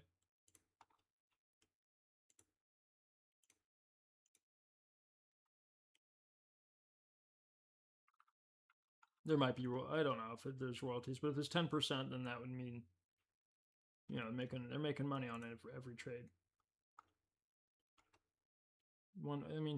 So if this sold today, then and there was a 10% royalty, then Yuga Labs, the studio behind Bored Ape Yacht Club, would make $1.4 thousand. They'd be able to pay cheap rent somewhere off their royalties. But that's not the precedent. That's not the precedent. They're the precedent in that specific and exact trade behavior. That's what they're the precedent in. But they're not the precedent in notary use. They're not the precedent in notarized co-publishing of a brand.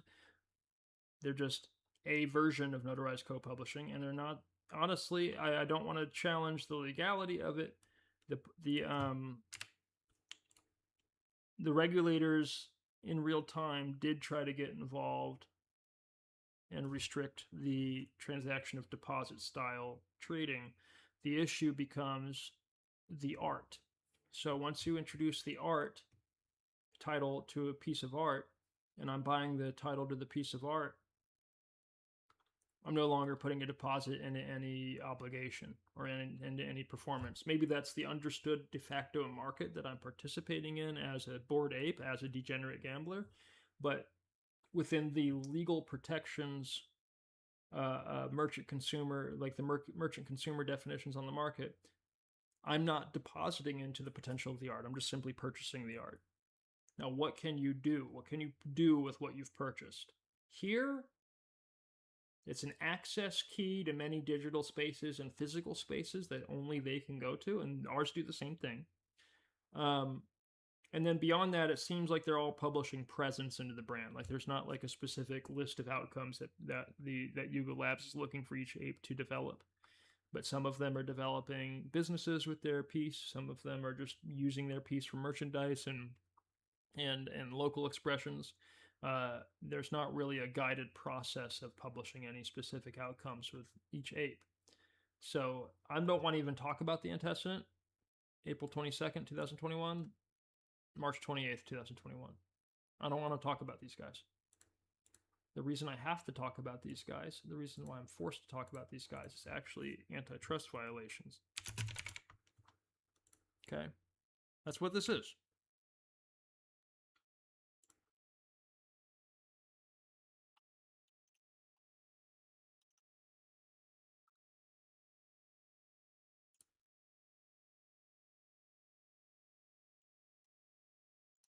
Friend of the show, Paris Hilton. Let's take a look at what she had to say. I jumped in. I know, I heard. I'm so happy I taught you what they were. You did. You taught me what's up, and then I bought an ape. Is this a German I got an ape too, because I saw you on the show with people, and you said you got a MoonPay, so I went and I copied you and did the same thing. You did? Mm-hmm. This is disgusting. This is disgusting. These apes are straight up trying to fucking milk their audience, dude. That's it. There's nothing there. This is an ad. This is a hashtag ad, and the hashtag ad is basically saying, hey, give me your money, dumbass. Give me your fucking money, you stupid fuck. That's what this hashtag ad is. I hate it. I hate cryptocurrency so much. I hope all these rich people lose all their money. I'm sorry. I hate crypto. I fucking hate the NFT shit. I hate the apes. There's such transparent fucking Ponzi schemes. I hate it so much. I'm gonna end up watching that 2-hour folding ideas video. Like, that's how much I fucking hate it. You know what I mean? It just makes me so angry. People try to act like they're gonna really help out the creator economy. It's gonna revitalize it. It's gonna revolutionize the creator economy. It's like, it's not. It's a Ponzi scheme. Oh my god, I can't. He's doing that deliberately. He's trying to hide TYT community. Everybody in show business knows it. I don't know why the internet can't perceive it. What a dog shit clown that man is. Ugh, you're disgusting. He's a disgusting human being. He's literally talking you out of socialism. That is what he's doing right now, objectively fucking speaking. He's talking you out of socialism so the people that pay him can go run and do this behind your back. Now let's take a look, because let's not use Craftmind Bear. He hasn't been published into outcomes yet. Let's use Bear the Ripper. Bear the Ripper, musical bears, okay? The publishing title and musical bears. You can see here, it has a co-publishing owner, has an original artist, has the date it was created, the date it was collected. Fun little esoteric internal to the property traits. It's paper, Bear the Ripper is part of the crime family, and he's part of the monochrome family. So when I go down to, let's listen to this idiot again. Angry. People try to act like they're going to really help out the... Oh, I can't stand you, dude. Oh, you know what? Let's use Lost Bear. Lost Bear is a better one. Lost Bear is a better example of what we need to talk about.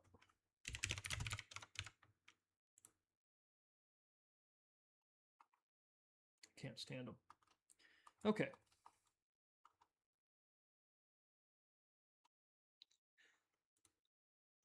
So keep in mind, neither Aaron or I are musicians. We are structural professionals. And we are, how long ago was that, Aaron? This is the only place I have her full created public, co-published piece up. It's right here. Bear is so lost, she needs help, it's low cost. Got caught out, she's storm-tossed. Just put her on some socks and make her that sauce. The lost bear is so sad, she misses Bear Brad. Let's free enough bears to reunite the lost bear with Bear Brad. The lost bear needs a guide to navigate the rough tide. We'll find her a safe ride and get her to Bear Brad's side. We'll make her a warm coat and some soup, that's no joke. She'll feel better, we hope, she'll be able to cope, and we'll get her back to Brad's boat. Let's search high and low for more bears to join the show. Hey! Lost bear, so lost, I freed her at low cost. She's no longer storm-tossed, because I put her on some socks and I made me that sauce. The lost bear, so warm, brought in from the storm. Bear Brad on her mind, the lost bear looks forlorn. The lost bear is our guide, she navigates her rough tides. The safe ride we provide to get her to Bear Brad's side. What's that? Do you see? I'm staring endlessly. Horizon full of hope, just squint through the scope. There's Bear Brad on the sea. The lost bear is so pleased. She said, he really came for me? She dances in place, soup spills on the plate. Bear Brad came for me. Let's search high and low for more bears to join the show. The lost fucking hate bear the is so... NFT shit. I hate the apes. There's such transparent fucking Ponzi schemes. I hate it so much. I'm gonna end up watching that 2-hour folding ideas video. Like, that's how much I fucking hate it. You know what I mean? It just makes me so... The founder of TYT Community is also the founder of Notarized Co-Publishing. That is it. That is all. He is selling you a tantrum so you could keep the dog in the corner on his behalf. That is what he's doing. You are an evil man. You are an evil man, Hassan Piker. You are an evil fucking douchebag. Let's explain. By the way, this isn't how information works. A journalist doesn't hold criminal trial against a colleague's precedent using antecedent publication and broadcast that and never mention the precedent. That's actually fraud, is what it is. It's high-level criminal fraud, broadcasting that to millions of people. But he's probably paid to do it. So let's discuss the the actual thing he just said. It's not going to revitalize the creator economy. You don't know anything about the creator economy because you're using mine. You don't know anything about the creator economy. You've never established anything in the creator economy. You're using my framework. You're not using your own fucking framework. You publish streaming chat interactive deliverables as a career. You didn't come up with that. I did. So, with that knowledge, you guys have to understand he cannot do what he is doing. He is lying and representing collective publishing on the public notary through one gambling behavior by one group of people. And then he's broad brushing everybody, all publishers on the public notary, as though we're all inherently criminal for what the gamblers decided to do and how they'd publish their brand.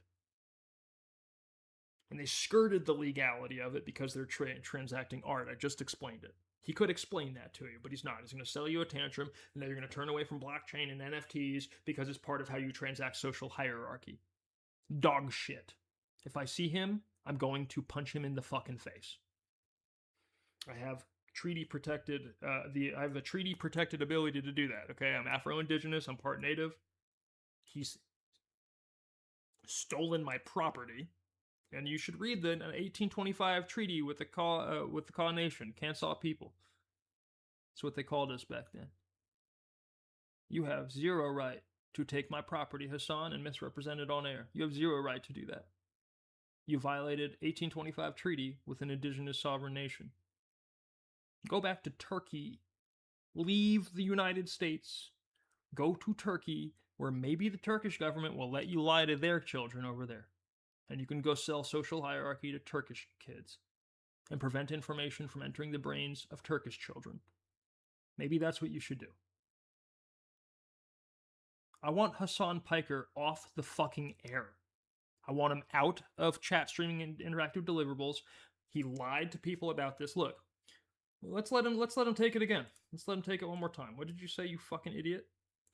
Fucking hate the NFT shit. I hate the apes. They're such transparent fucking Ponzi schemes. I hate it so much. I'm gonna end up watching that 2-hour folding ideas video. Like, that's how much I fucking hate it. You know what I mean? It just makes me so angry. People try to act like they're gonna really help out the creator economy. It's gonna revitalize it. It's gonna revolutionize the creator economy. It's like, it's not. It's a Ponzi scheme, okay? It's a Ponzi. I'm gonna fucking punch him. I'm gonna beat the fucking shit out of you. Oh my god. You guys know what a Ponzi scheme is? It's a scheme of forwarded deposits. Bored Apes isn't even doing a Ponzi scheme. It looks Ponzi-ish on their trade behavior, but it's not a Ponzi scheme. A Ponzi scheme is, hey Hassan, give me $10. In 2 weeks, I will give you $20. And the next day, I go ask my friend Justin, hey Justin, give me $20. In 2 weeks, I'm going to give you $40. And then I go ask my friend Sam, hey Sam, give me $40. In 2 weeks, I'm going to give you $80. And so what I'm doing is, I'm receiving $10 from Hassan. I'm borrowing $20 from Justin to pay Hassan the $20 I guaranteed him. Then I borrowed $40 from Sam to pay Justin the guaranteed $40 I guaranteed him. So I'm making promises off a deposit that I cannot keep unless I receive future deposits from other people. The whole thing there is the merchant is receiving a deposit. This moron is saying that every publisher that is using the public notaries to simply publish their business and publish property is actually receiving deposits and making fraudulent guarantees on those deposits. And so no, you don't get information. You get this tantrum instead. You get this fucking idiot lying through his teeth, throwing a tantrum, anti-information, disinformation. Okay? Here's how it revitalizes the creator economy, Hassan. You fucking dog. I'm going to beat the shit out of him. There's no ifs. It's just win. It's a matter of time because we're going to be in the same we're going to be in the same fucking room, the same situation. I'm going to be looking at that dumbass little fucking head, his stupid fucking face. I'm going to lose my mind. I'm going to say, hey, people died while you lied. People died in my family while you sat there on my chat streaming chat interactive deliverables and lied your ass off. Okay, look, You just saw Erin sing a song. She published a little over a minute song into the musical, as she had title to do. She also published 8 pieces of merchandise into the catalog. So if you like the song and you're driven to further explore the Bear musical, and you go click on the Bear page, and then you say, oh, look at that shirt. It's only $26. Cool. $26 short sleeve shirt right here. Erin is making $6.09 a unit. How many units are in the catalog? There's 1,000 units in the catalog. So, she's already sold 3. She's already made $18. She spent... How many did you spend on your Bear? $16 on the Bear. She's already plus $2, okay? She has published an economic position. The economic position has potential, but it is not guaranteed, meaning that I am not going around championing this shirt and saying, hey, buy this $26 shirt. And I'm not doing that every day. The studio of Let Me Out Productions isn't doing that every day. If she, as the publisher, wants to do that, she's more than welcome to do that. Or she can do as she's doing and let the organic process handle it. She published her results. The next person's going to publish their results, so on and so forth. We get to 20 to 100 people. This thing goes viral. People are like, what's the Musical Bears thing all about? And the merch starts to move, and it becomes a collector's race. Because there's only 1,000 of these shirts. And she's in a position. And when you're wearing this shirt, here's what you're doing. You're wearing Erin, who is not a wealthy person. No shade to Erin, okay? I'm not trying to be like that. I'm not wealthy either. You're wearing $6,090 on your chest, representing Erin's potential income around the community. So you have one of 1,000 units, super exclusive, and it's instead of outfit of the day. My shirt I spent $800 on a t-shirt, which is how I've always found stupid. I spent $26 plus shipping on a t-shirt, which is probably $31. And instead of me bragging about the cost of my shirt, now I can brag about how much money my shirt is keeping in the community. $6,000 on my chest is going to my neighbor. $6,000 of income. That's how it revitalizes the creator economy. The studio is earning $5.50 off the shirt. We have Decarcerate Sacramento at $180.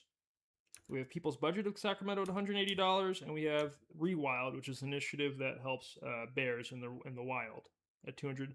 So our charity off the entire line here, they're about $2,000 per charity off the line.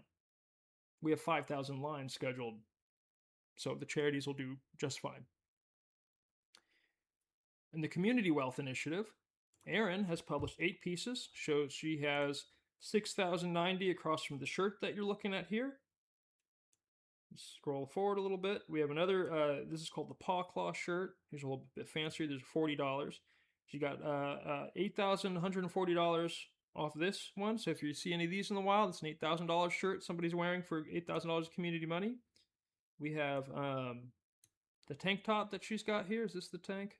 I think this is the tank for sure. Yeah, her yield isn't very... So 6,350 off the tank. $4,650 off the socks, which she mentions in the song. I put her on some socks and they made me that sauce. It's in the song. Then we have the Chameleon mug, which is making her... these are $24 for a color change. Like, it comes black, and then you put the hot liquid in the mug, and it changes colors. It's the coolest thing. So $24 per one of these, and that's a $7,500 position. So every time you have a color-changing mug from Let Me Out Productions, and you're drinking from it in coffee, you're just saying, I'm drinking from a $7,000 mug. That mug made my granny $7,000. That mug made my cousin $7,000. That is the future we want to participate in. That's the... Because, and again, I've been doing this side of it for a long time. Look, corporations that have to do this, they're making this money, all of it. They're making all this. They're making the vendor side of it. Okay, they're making the vendor net profit, and they're making the actual unit net profit.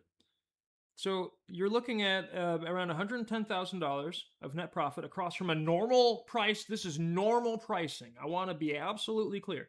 This is not marked up collector's items pricing because there's only 1,000 of each item. This flag's $30. It's for a game that we have called Battle Bear Flag. There's a towel for $35. A little expensive, but you know, it's like gift shop expensive. That's if anything's expensive in Musical Bears catalog, it's gift shop expensive, which is great. Collector's items. Okay, you got the hoodie here. And the whole thing is $110,000 of net profit to split. So we do 50-50 between the studio and the co-publisher, and then off the studio split, we do studio's at 45 actually, and we do 5% to charity. So Hassan here is lying, and he's creating culture against NFTs and against blockchain for zero reason other than I'm a pioneer. That's it. It has nothing to do with Bored Ape Yacht Club. It's literally shock a dog, keep the dog in the corner. And because the dog is shocked and kept in the corner, we have $60,000 per bear line that is not being distributed to you, viewer. You didn't buy a bear and publish into the catalog because you think Hassan was correct. You think NFTs and blockchain and all that are stupid, and you feel socially superior. You were sold the illusion that you're morally and socially superior to a public notary because of what an antecedent did, and my humanity is just not going to crack through. And he knows that.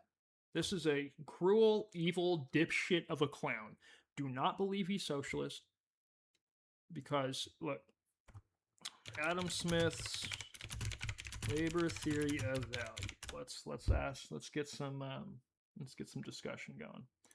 Adam Smith's labor theory of value holds that the value of a good is determined by the quantity of labor required to produce it, with labor serving as the real measure of exchangeable value. Smith distinguished between labor commanded, what a good can purchase, and labor embodied, the labor directly used to make the good, though he acknowledged complications in monetized economies. Adam Smith's labor theory of value posits that the value of a good or service is determined by the amount of labor required to produce it. This theory is foundational in classical economics and serves as a basis for understanding how value is assigned in a market economy. So we have labor as a measure of value. Smith argued that labor is the real measure of exchangeable value of commodities. The value of a commodity is equal to the quantity of labor it can command in exchange. Labor commanded versus labor embodied. Labor commanded. This refers to the amount of labor that a commodity can purchase. It reflects the value of a good from the perspective of the owner. So, for example, Let Me Out Productions cannot purchase any labor right now. We'd have no money to purchase outward labor to do anything with, because that money would traditionally come from people buying publishing titles, which Hassan killed. He killed the market for that because he likes to keep dogs in corners. I'm not a dog though, big boy. Or if I am a dog, I'm not a dog that you fuck with. I'm the biggest dog in the yard, okay? The biggest dog in the yard. You don't keep me in a corner when I built the entire fucking room that you're in. The fuck? Come on now. Look, this is to Barry and to the folks behind the scenes. This guy's bad for business. I'm great for business. End of discussion. This guy's bad for American storytelling and American legacy. I'm great for American storytelling and American legacy. End of discussion. This guy could disappear tomorrow and go back to Turkey, and in a year, nobody would even fucking remember him. Okay?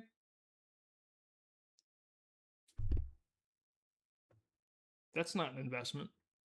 And everybody who has ever put anything into Hassan Piker, Jank knows it above all else. That is not an investment. Look at Jank's experience. Jank onboarded this guy into showbiz, into my publishing framework at TYT Community. He fired me and gave Hassan TYT Community.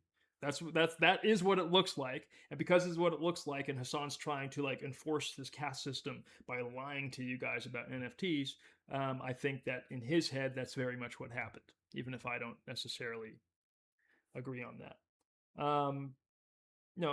So NFTs are not an obvious Ponzi scheme. They are literally publishing titles that track your contribution to a wider property as your property. That's what they are. Now, if he is a paid liar, he's running Vanguard for corporations so they can enslave. Look, this is the thing that bothers me the most about what he's fucking doing. He's not leading the boycott of blockchain and NFTs. You're using NFTs every day.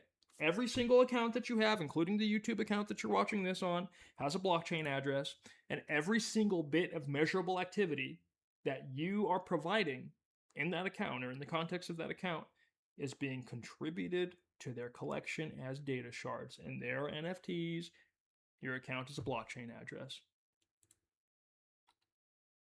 This is him trying to disguise corporate infrastructure. This is the whole thing's T-ball, because if it wasn't T-ball and there wasn't tens of thousands of people in on selling the public a fraudulent false narrative so they could use the publishing methodology and the publishing tool as a behind-the-scenes data scraper to data scrape everybody, commercially express the data, and so these fat cats can keep eating fat, and everybody who they've stolen from to scrape and express, we don't get anything. And I'm living that. I'm literally living that. Do you think I got a single fucking dime from these people? Do you think they didn't buy a publishing title? They didn't buy one of these. They could have. It's right within what you can express. They could have paid. I mean, this is a $216 million company. They could have paid, at least by A16 valuation, they could have paid me $120 and gone through the development service just to see. That's what a professional would have done. Just to see. They say, okay, we have something. Let's see what they're doing. Let's see what they're doing. Okay, and then they buy title. Let's put the mug in the chat too. Buy the mug, everybody. They buy title. They get access to the development space. Let's go to the development space. And then they just execute. And they do one collection. And they say, okay, let's see what Kimani's about. Let's see what he's got going on. Okay? They come to the top brass down. They go Project Development Guild. It's all locked. You can't see this publicly, but that's okay. I'm going to show you for now. They go to the Voyage of Legacy, which is what we call the title development space. And then they are going to write the deed to their brand if they're going to co-publish a brand. And there you have a bunch of subtasks. And my suggestion is, if you're going to do this without guidance, without like me or another producer like Matt Productions guiding you through and explaining every step, which you should always, like your first step, do that. That's what I'm available for every day. Like buy the title first, and then walk through the progression so we can co-publish the asset, and you can bring introduce more transactions to your economy. That's number one. Story didn't do this. Man, they transacted social hierarchy. In fact, I know exactly who stole from me. His name's Jason Zhao. He's a dipshit and a clown. They fired him, but they paid him $3.5 million to steal from me. And they've paid me nothing. I've made 30 grand in 3 years, or 5 years.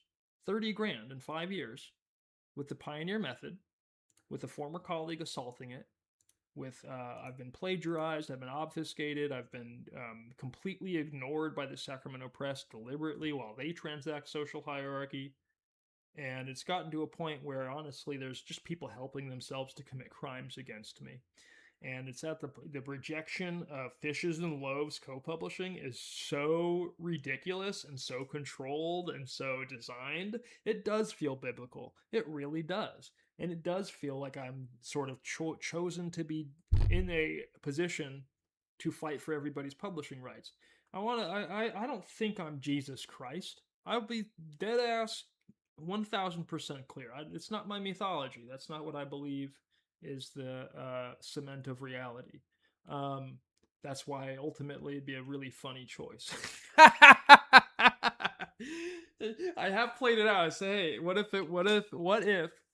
if all of that is 1-to-1, the mythos, and the choice of the second coming happened to be some dipshit who insist on collectively publishing the economy, flipping the tables on the gambling, and co-publishing property as a method of distributing loaves and fishes. That's why Peter Thiel has me on the list, and he also has this idiot on the list too. Not a good list, Hassan. Not on the list I'm on. You're on the anti-list because of this shit. Anyway, I'm not going to reveal what this is, but it's long, and you go through it, and it takes. If without AI, this would take 3 weeks to prep a brand for co-publishing. With AI, it could be probably done in an afternoon. And I'm not telling you that you can and can't use AI because I'm not up on your device. I can't tell you what apps to use. I can't tell you what softwares to use. I can't tell you what tools to use to publish. We're just here to provide information. So you buy the title. Title unlocks the access to the DAO, the Decentralized Autonomous Organization for publisher rights, and you go engage in the DAO. Now, this is interesting because right now, you know, we have creative producers at Let Me Out Productions. Oops, no, not Emma. We have creative producers at Let Me Out Productions that good on all of you guys. I'm proud of you. I'm proud of the team. Good job. Wow, look at all you guys. Good job. Awesome work.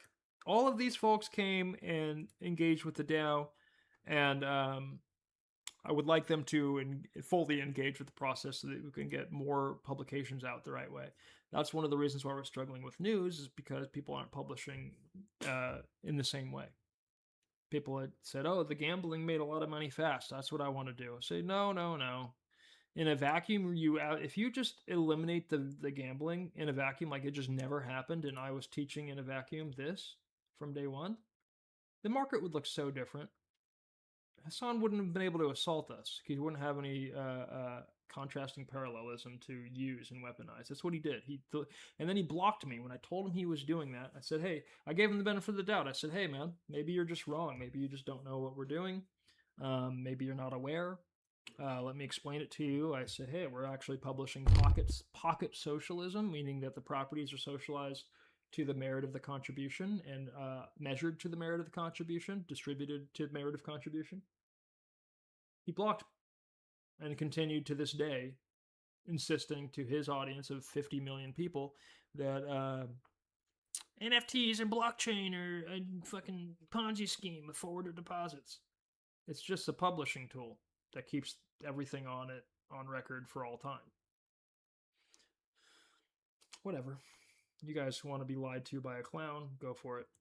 0.2 corporate platform users are already smart contracts. Additionally, each corporate platform user is already a smart contract of their own agency. Each data point uploaded by the user, whether knowingly or not, is notarized and recorded against their agency as published property with a non-fungible token on a private yet permanent blockchain. Most users are unaware of and therefore cannot consent to the use of their data, fostering disharmony and mistrust. So here's a good example of that. I'm going to go to Facebook. If you guys noticed, maybe 2 or 3 years ago, the archiving on Facebook and... Oh, don't do that. Don't do that, man. I need the room.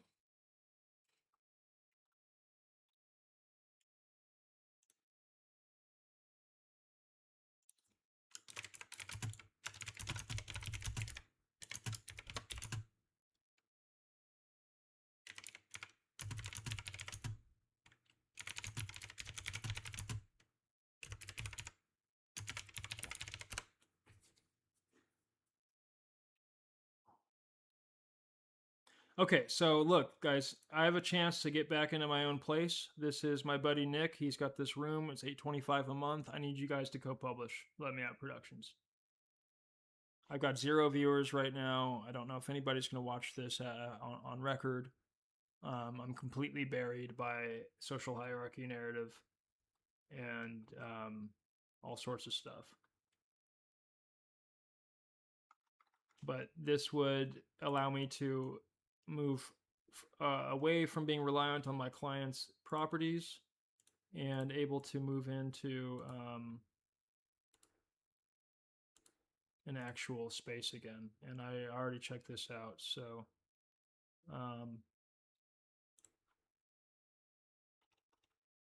but you guys have to value the precedent and establishing the precedent. Really, that's really what's happened.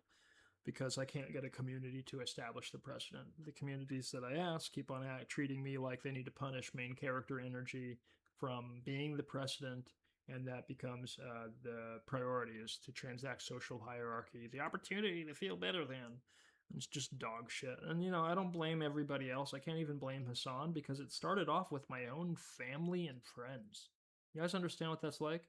To put your life into something, your life into publishing results, your life into the study of perception, creation, delivery of meaning in invented languages and invented behaviors.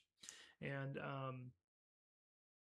the people that you are building for and you're trying to build these income streams for, you know, this is $60,000 a bear. These are supposed to be for my friends and family. They'd rather sit on the sidelines, point to this, and tell me that in their interpretation I'm not qualified enough or whatever the fuck. And it's just like, dude, if I'm not qualified enough, this wouldn't, like, I wouldn't know how to do it. Like, that's how qualification works. Okay? And on top of that, I'm so sick of it. I'm sick of it. It's just racism. It's just racism. I don't know how to, it's just people diminishing black life and inserting their opinion and insisting on the opportunity to do that instead of just valuing what is being presented to them. Connecting with the information, valuing the person teaching the information. It's not even part of the conversation. And the family can't lead that. The family won't lead that. They won't lead that part of the conversation. My cousins will. You see, that's the problem. But the cousins don't know me that well. I don't know my cousins that well. I don't even know some of my siblings that well. Clearly. Where are you? There it is. Sure.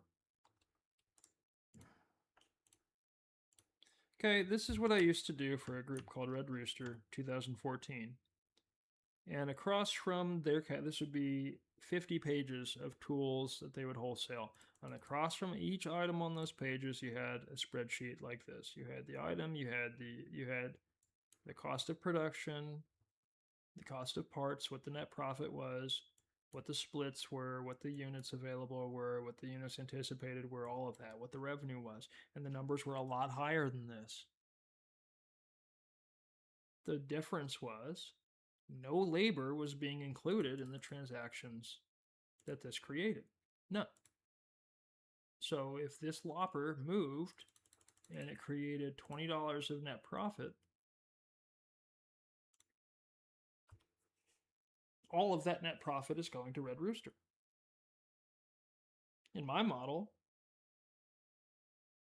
$2 of that net profit would be siloed off and going to the higher team that is working there. So I would have gotten a piece of $2 off of that transaction, which adds up because there's thousands of items in the catalog. So now Red Rooster's earning $18 off the transaction. In our co-publishing model, if they sold title to help with the transaction, to publish into that transaction, they might be earning $9-10 a lopper in a limited expression. And they might sell a lot more loppers because now with 1,000 green loppers that were published by one community member and 1,000 blue loppers that were published by another community member, we're all buying these special co-published things to make sure community members are included on the transaction.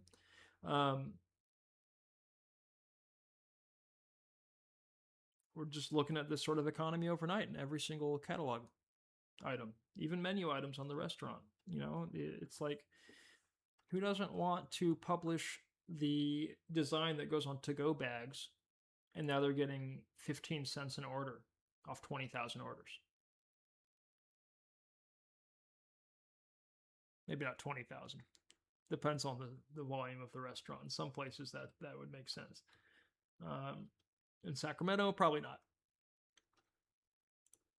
Smart contracts. A smart contract is a notarized agreement, oftentimes its own software, that defines and manages digital property. On most corporate platforms, users are already represented as smart contracts, ensuring that their data contributions are securely recorded on whichever behind-the-scenes blockchain the corporation is employing.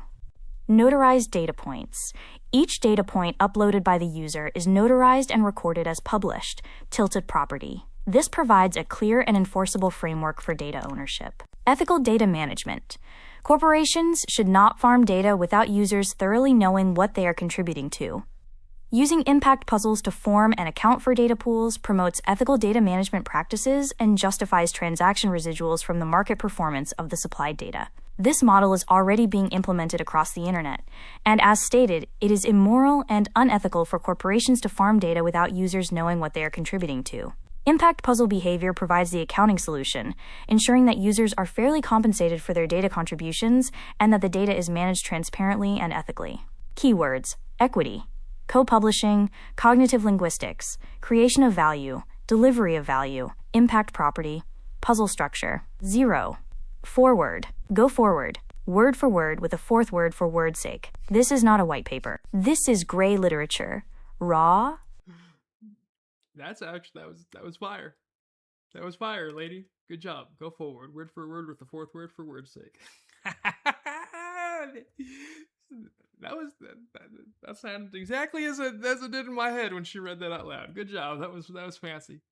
Open source, battle tested, and permanently mirrored on chain. We are co-publishing the economy as a language. Every idea is a puzzle. Every contribution is a Lego-style piece. Every piece is a publishing title, a deed-defined non-fungible token, NFT, in a pool of similar publishing titles that grants real, fractional, perpetual property in a shared intellectual work. The NFT was never just art. As HTML is to a website, an NFT is to a publishing title. Labor translates to property for all contributors, creators, platforms, hired labor, unions, and property purchasing customers alike. The customer becomes co-owner and co-publisher. 0.1 Key definitions. Block. A stack of simultaneously registered user information on a public notary network, ensuring transparency and security. Chain. The permanent, immutable, programmable, and impartially witnessed record of blocks, providing a reliable and transparent ledger of transactions and rights. Non-fungible token, NFT, a publishing title to intellectual property, anchoring ownership and rights over specific aspects as defined and assigned in a deed to said property. By the way, there's two versions of this paper here. The other version was available. It was the one I wrote and published in late March of 2021. And Hassan Piker, for example, has never read that paper. If he read that paper, he might have had a different take, and he might understand the precedent. But as a journalist, he's a self-advertised journalist. A journalist reports newsworthy information to the public. They don't design narratives that hurt merchants in a new economy. That's tortuous market interference, and it's a form of fraud, and he should be in prison for it. Convincing millions of people to not use a public notary because one brand published through gambling is disgusting. And it's all to keep a publisher hidden from the public eye. So he's not responsibly using the stage that I left him with. And that's it. That's done. I will not rest. My career will not rest on its laurels until Hassan Piker is working at a gas station or something like that. Okay? That's that. I will throw myself and my no, but the problem is that's T-Ball. Nobody fucking likes the guy. Nobody likes the guy. The Democratic Party doesn't like him. The Democratic Socialists of America don't like him. None of the politicians that are forced to deal with him like him at all. His uncle doesn't like him. Nobody at Young Turks likes him. None of his crony career, like the people that are clout barnacled onto his streams, they don't actually like him. He's just a currency for them, and he knows this. He knows all of it. The whole thing's just a giant fucking chore he's got to maintain, and part of his maintenance of that chore is to slander things he doesn't know, to sell reactions, to sell sanctimony, to sell tantrums to children. That's what he's doing. And in doing so, he's poisoning the brain, and he's preventing the brain from perceiving information. So he can do that in Turkey. He does not need to do that in the United States. Period. While we're having the discussion, we'll have that discussion. Period. Okay. So, yeah, again, when we're talking about prepping catalogs, publishing catalogs, like this is my biggest frustration with friends and family who are no longer friends, and then some of these family members have turned out to be my absolute enemies, and that's okay. That's just what life affords with clarity. But yeah, they just refuse to acknowledge my expertise, refuse to acknowledge my experience and my credentials. Just don't. You know how many times I've been told in the past, 3 years, you're not a behavioral scientist? What?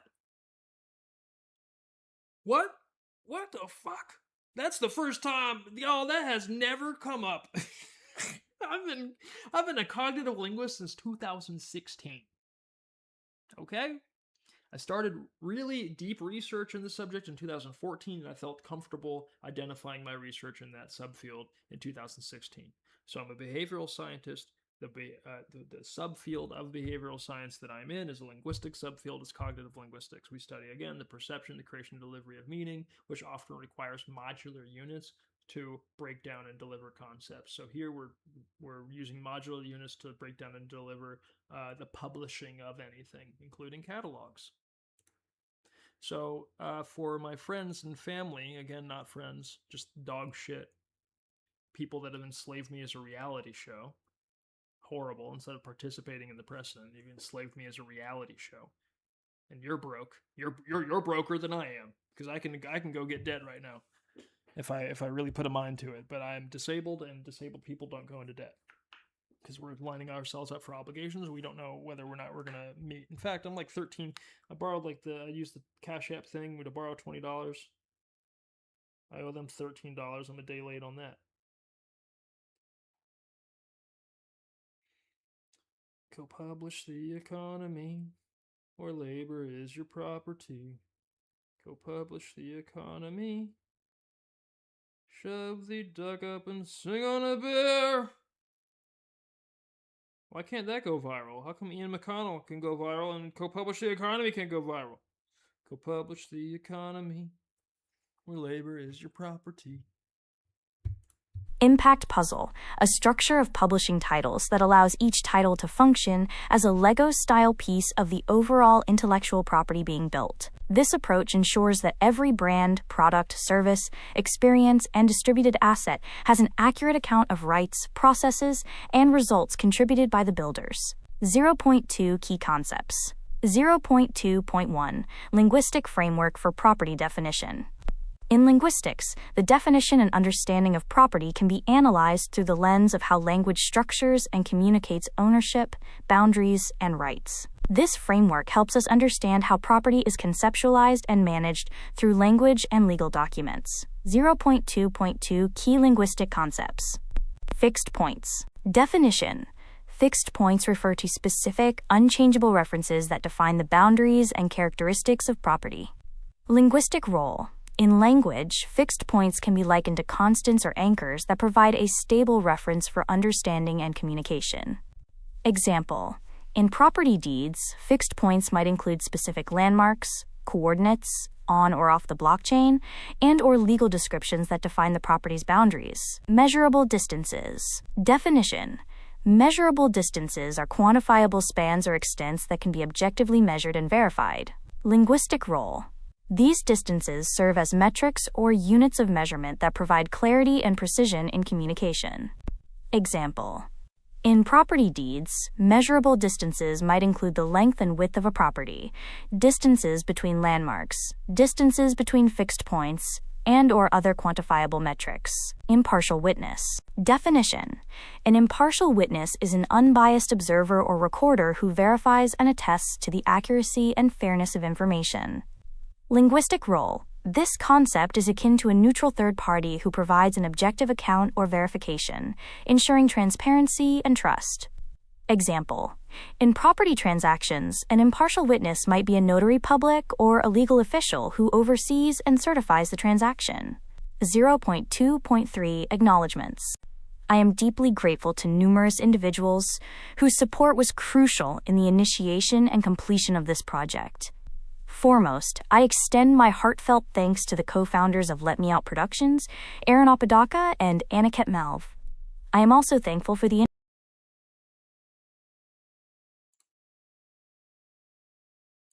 Nick, if you watch this, Malv, how often does that happen to you, buddy? Malv? Aniket Malv? That's funny. All right. Aniket Malv. It's Malve. Aniket Malve. Say his name right.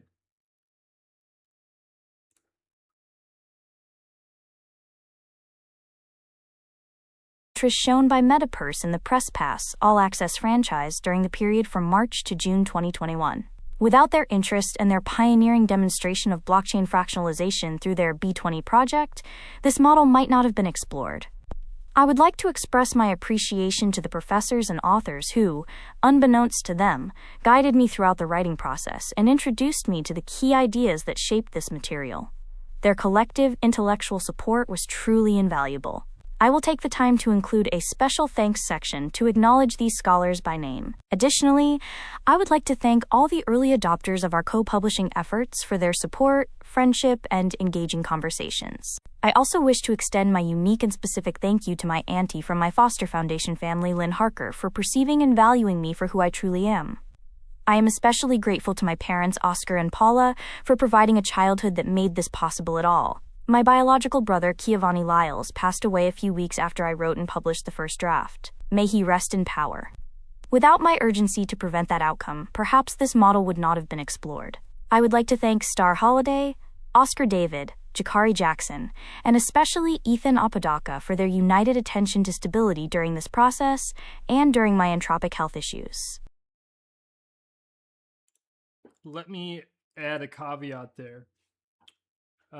Star Holiday, I would like to thank you for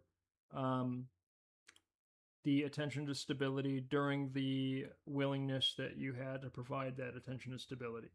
That expired years ago. Oscar David, I will honor your attention to stability, even though it wasn't stability in it, like the way. I can't. It's just hard. That one's hard. The man deeply messed with me, and is a big reason why I'm unstable right now. Jakari Jackson is also a big reason why I'm unstable right now, as is Ethan Apodaca. So honestly, all these folks, look, I'm grateful for the moments in time where you did provide attention, and those moments in time have been united to form a vanguard of gratitude for myself. However, that said, I want to highlight, outside of Oscar, who's not who didn't necessarily use the business to transact anything. He used my health issues to do something to basically lay claim to my life as though it was his property, and that's something that's devaluing and aura setting beyond. But the other ones, Star for the longest time did not transact any social hierarchy, and I have a level of grace and appreciation for her up to a certain point, and then the facade fell off, and the truth of the person came out, and that truth I don't like at all.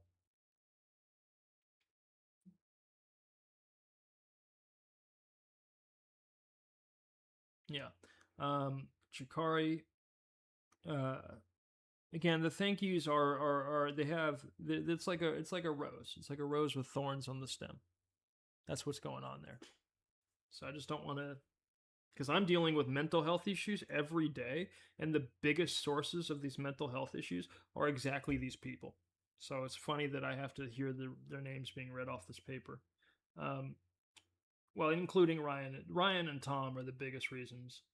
And then other people that are consuming the effort and consuming it like a reality show instead of just applying basic humanity. It's too much. It's racist, it's dog shit, it's too much. And they know they're doing it. That's the problem. Okay, anyway. I am grateful for my sisters from my united family, foster/biological. I fight through these health issues to create a compound value reality for all of us to publish and enjoy. Of course, I adore my nephews, Marley, Julian, and Rory, and my nieces, Katarina, Elle, Keely, Paisley, Delaney, and Huntley. They are an endless source of my joy and amusement. I achieved my associate's degrees in behavioral science and liberal arts at Sierra College. I achieved my bachelor's in film/digital media production with a minor in linguistics, phonetic analysis at the University of California, Santa Cruz. If life shapes to suit ambition, I will be pursuing my PhD in Cognitive Linguistics at the University of Aberdeen in Scotland, where I will focus on 3 theses I'm developing. Thesis, core idea, key application. 1. Sanctimony is an addictive communication behavior. Self-righteous prescriptivism, sanctimony SRP, acts as a neurochemical addiction, a dopamine epinephrine serotonin DSE cocktail that rewards moral superiority, drives social exclusion, and anchors violence/bias in language.